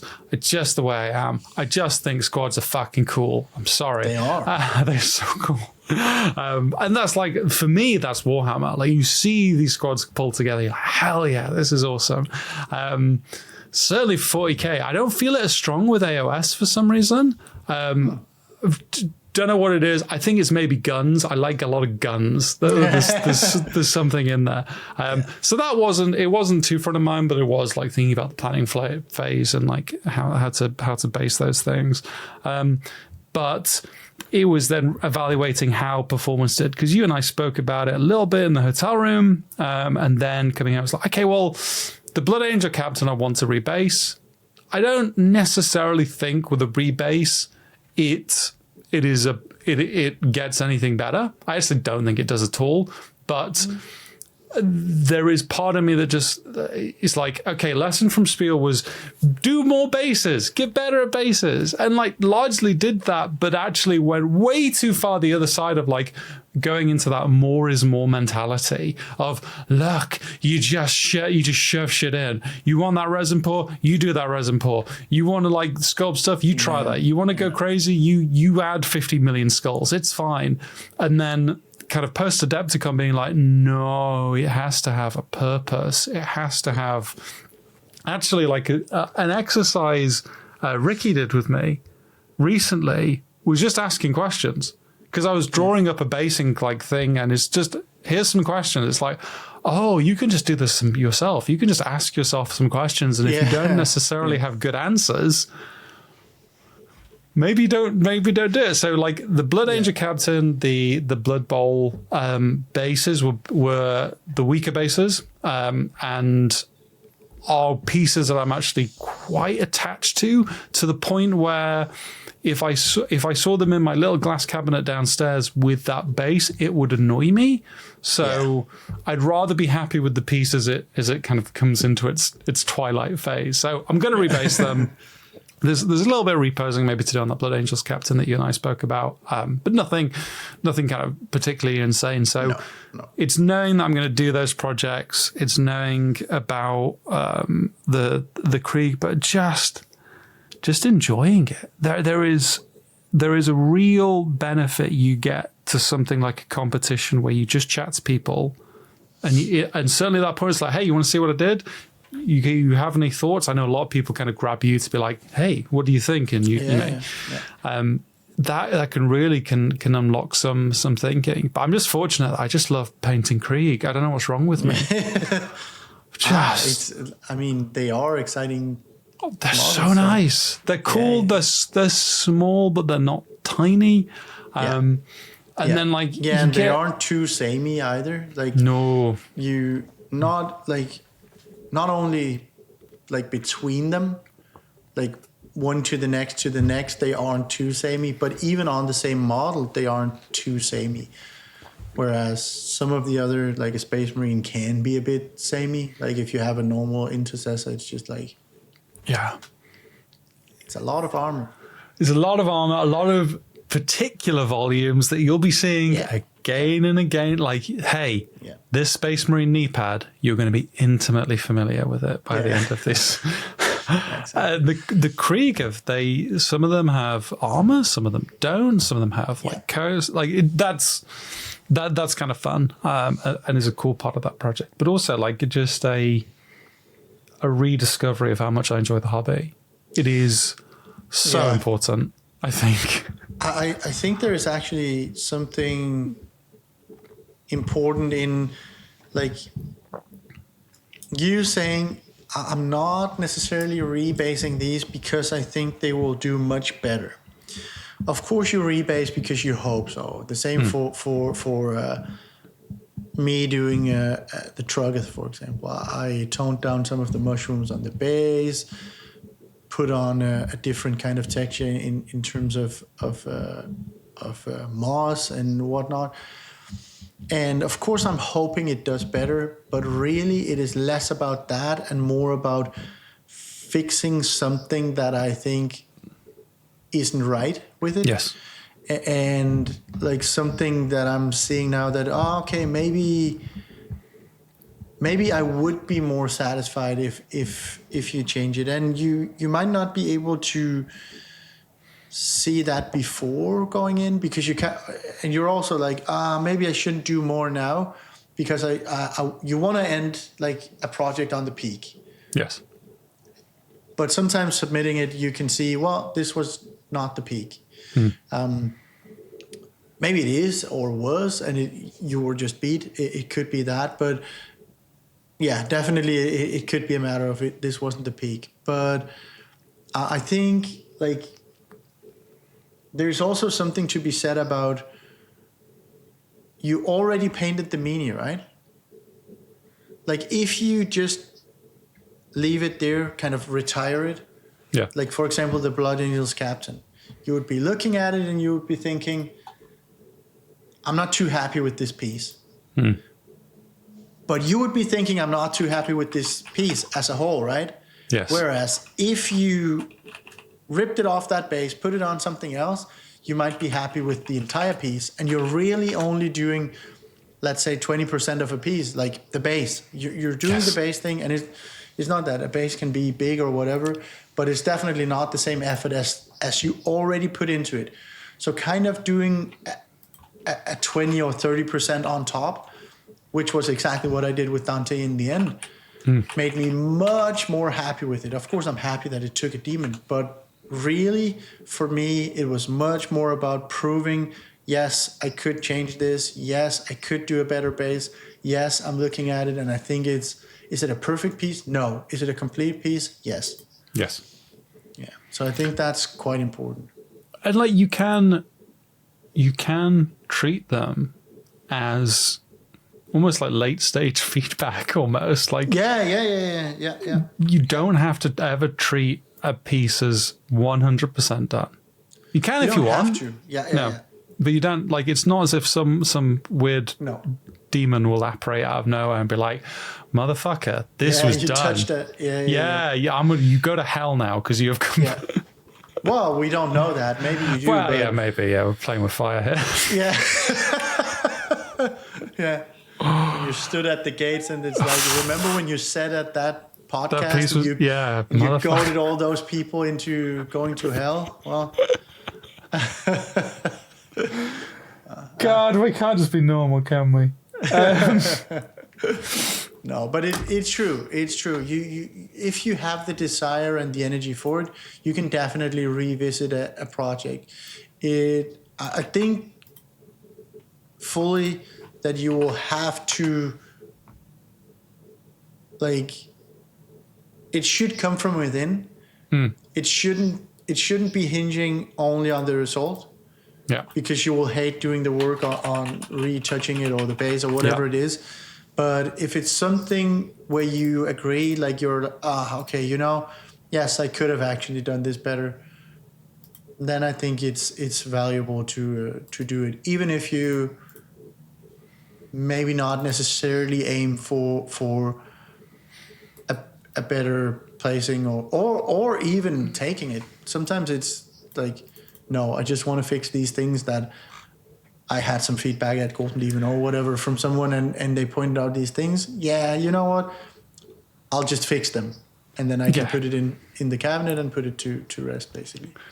And I think as well, if you're doing it for yourself, you're gonna find it a much kind of more, not naturalistic, but enjoyable process, because you're not second guessing an opinion of a judge you don't know.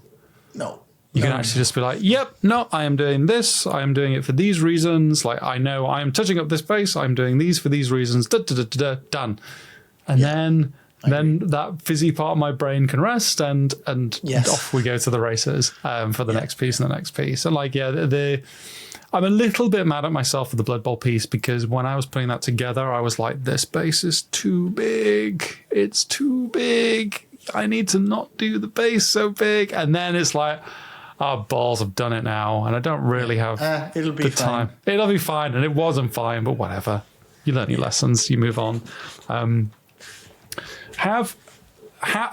that, I guess, as we transition into fuck up corner before the news, have you learned any good lessons recently? I think the main learning for me has been the whole, you know what, if you wanna be better at something, or you wanna like try something, you kind of have to jump into it. Like you can actually take some putty and put it on a base if you want to. If you don't like what it looks like, put some more putty on top, or like chip that off again and put a different kind of, like, you can't really get better at something or try something if you don't commit to it. Like, it's just impossible. You can think about all the things, and you can look at all the tools, and you can have all the components for something, and then never take a single step into, like, it's the whole, I wish I was better at painting minis. It starts with you putting the brush to the mini. Yes. It really does. Like, you can, of course, kind of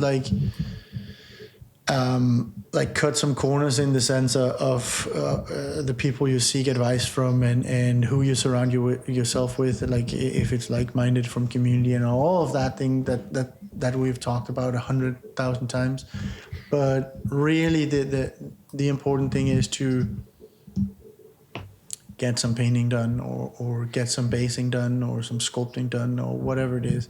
And it's never going to end any worse than, like, you know what, I created a base that I didn't like. If I wanna salvage some of the bits, sure, I will rip those off. If I don't care about the bits, they were left over anyways, throw it out. Yeah. It's never worse than that. Same with a model. It's the whole, I paid money for this thing, I need to create something perfect. And it's like, yeah, but also that amount of money, you don't even get a trip to the movies for the same amount of some of these models. So being afraid of fucking it up is probably going to hold you back more than anything else. Yeah. In the hobby. For me too.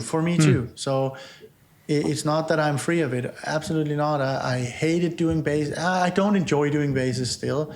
Yes. I think it's definitely still secondary to the painting on the model. It's not like I'm suddenly like, oh, sculpting is just the best. It's like, no. Love it. Can't wait to do more. Yeah. I mean, no, I want to do more, but it's definitely like the backseat to the painting itself. It's what I love. But also, if I want to do something better, if I want to be more creative, it's also a matter of like, I think creativity builds on creativity. So as soon as you take the first step into creating something creative, now you learn some things, some bigger things and some smaller things. And now you can take the next step on top of that, right? So it's kind of like you're building these layers of your own experiences, and it makes you a better creative person, I think, right? Yeah. Multidisciplinary stuff is probably going to benefit you, even if it's not, even if you try it and you're not like, hey, it wasn't for me. That's also fine, but you probably have some takeaways. Like, the putty sculpting is nice. It's fine. I like it. Okay.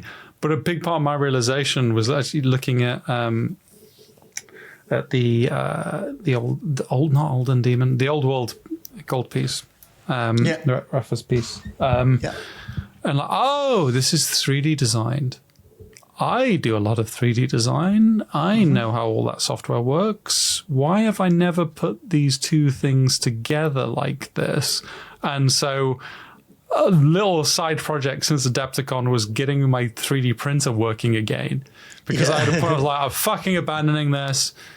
I don't need this. It's a lot of hassle. The resin's toxic as fuck. I don't want to kill my child and wife. Move it all into the garage. And then I didn't get into the garage. So I was like, okay, well, let's fix all that up. And then last night I did a test print.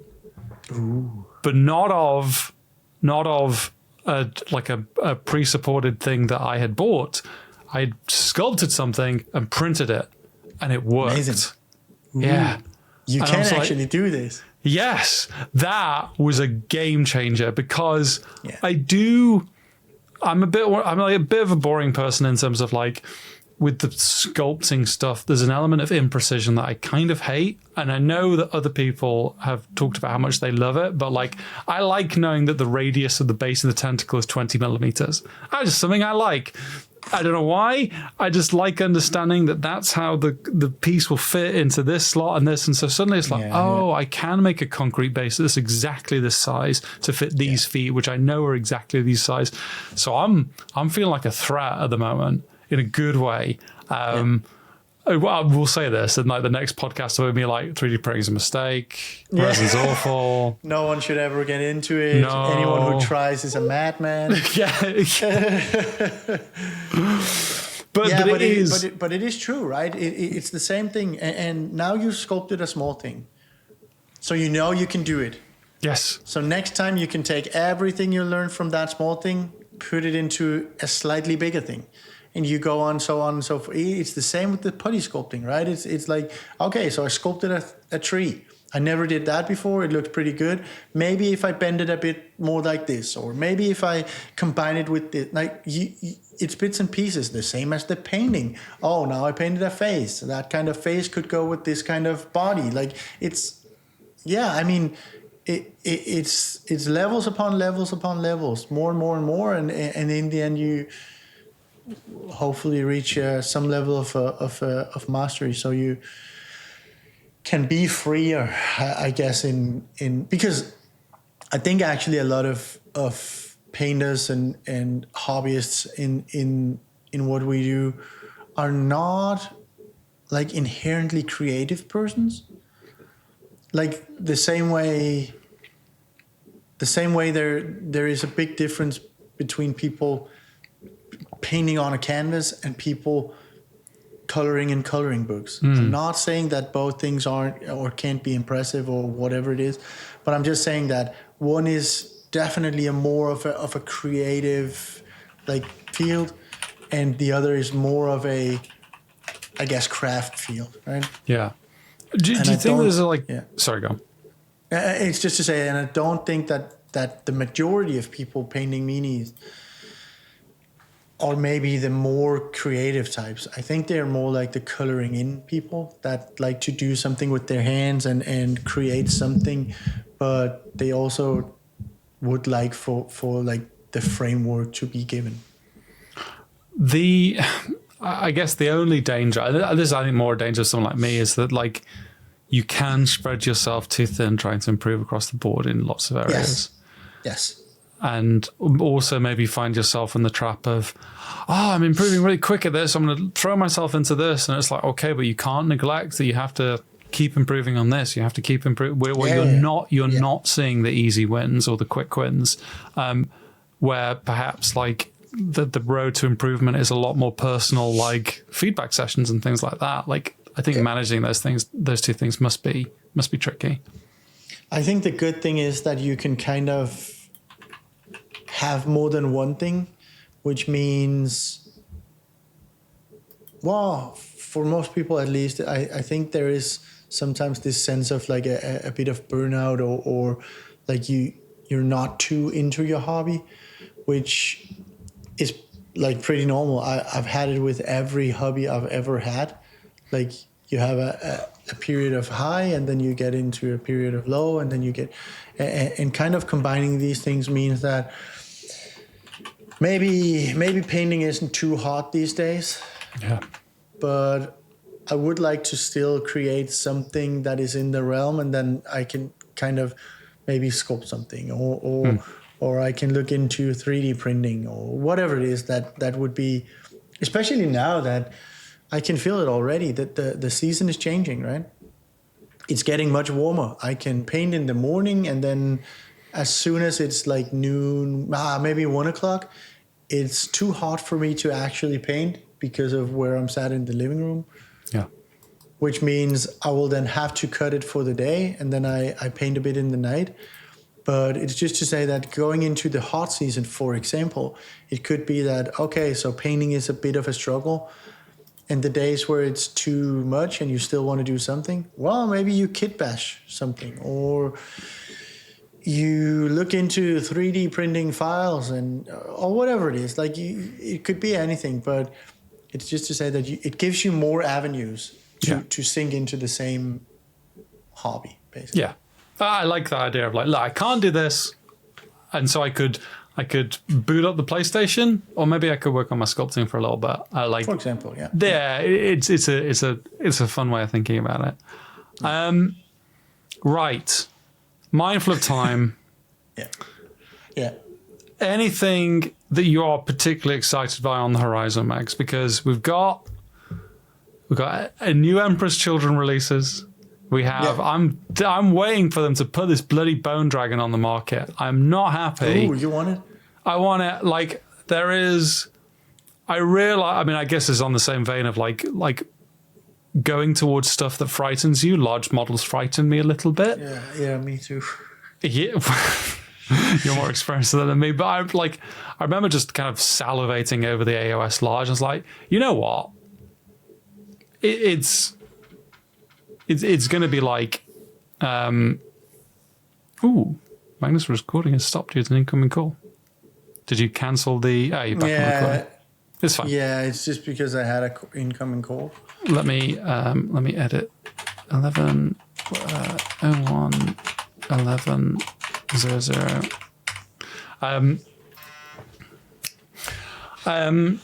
Yeah, like the seeing the AOS large stuff is just something I want to try at the end of the day. I think I may fail in it. I may completely cock it up, but at the very least I shall try it. Yeah. Anything then that excites you? I mean, you got your Onyx paints, or is it just like, you know what? Yeah. I'm just going to paint and be happy. I think I need kind of like a period of time now where I just paint some things, have some fun, whatever kind of comes to mind. Because leading up to Spiel and from Spiel to Adepticon, it was very... I kept on saying I need a comfort project. I need a comfort project, and none of them turned into a comfort project. And I'm sure this one won't either. But it's just instead of having a solid plan of I need this, I need to do that. This one goes into this category. Blah blah blah blah. Right now, my categories are open. I can create some things, and I think, for example, I would like to, when we came home, I had this feeling like I got the box, but I just couldn't remember. And then I put some stuff away, and I was like, oh, there it is. So I actually had the Lord of the Rings Elrond box, and I think I remember opening it years ago, like, I don't know, 3 years ago or something. And looking going, into it, yeah, and I'm like, why is this so nah? So I just put it back in and threw it in the cabinet, and it's even my like exiled cabinet. And yeah, so so maybe I want to take that out, and my brush control is better now than it was 3 years ago, and just have a bit of fun on something that is smaller, something like that.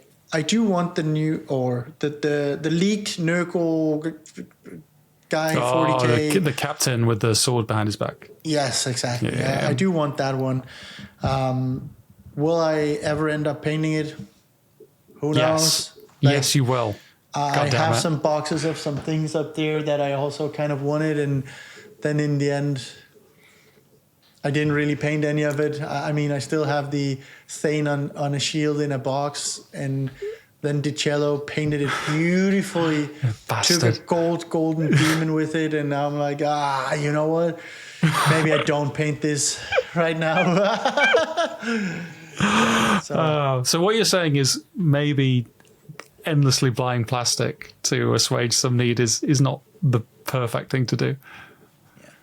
God damn. If you have lots of money and lots of space, go ahead. Yeah, I'm running out of space. That's a worrying trend. Yeah. Okay, that's a lot. Certainly with our Adepta Madness added. Yeah. We, as always, if you like these and you would like to support us in this weird endeavor, we have a Patreon which you can check out, of which currently is Magnus's work on the Lord of Plagues. We also have a number of interviews coming out with people big in the hobby in our Talking Miniature series, and community challenges. There's a lot going on, and of course the Discord, which is more my stomping ground, and the hell which I have created for myself, but it's on the back of the t-shirts. I definitely think is the best miniature painting in the community in the universe. So if you're interested in any of that, please check us out. Please support us. It really does go a long way. But all that remains is to say goodbye, have a great day, and paint something beautiful. So long.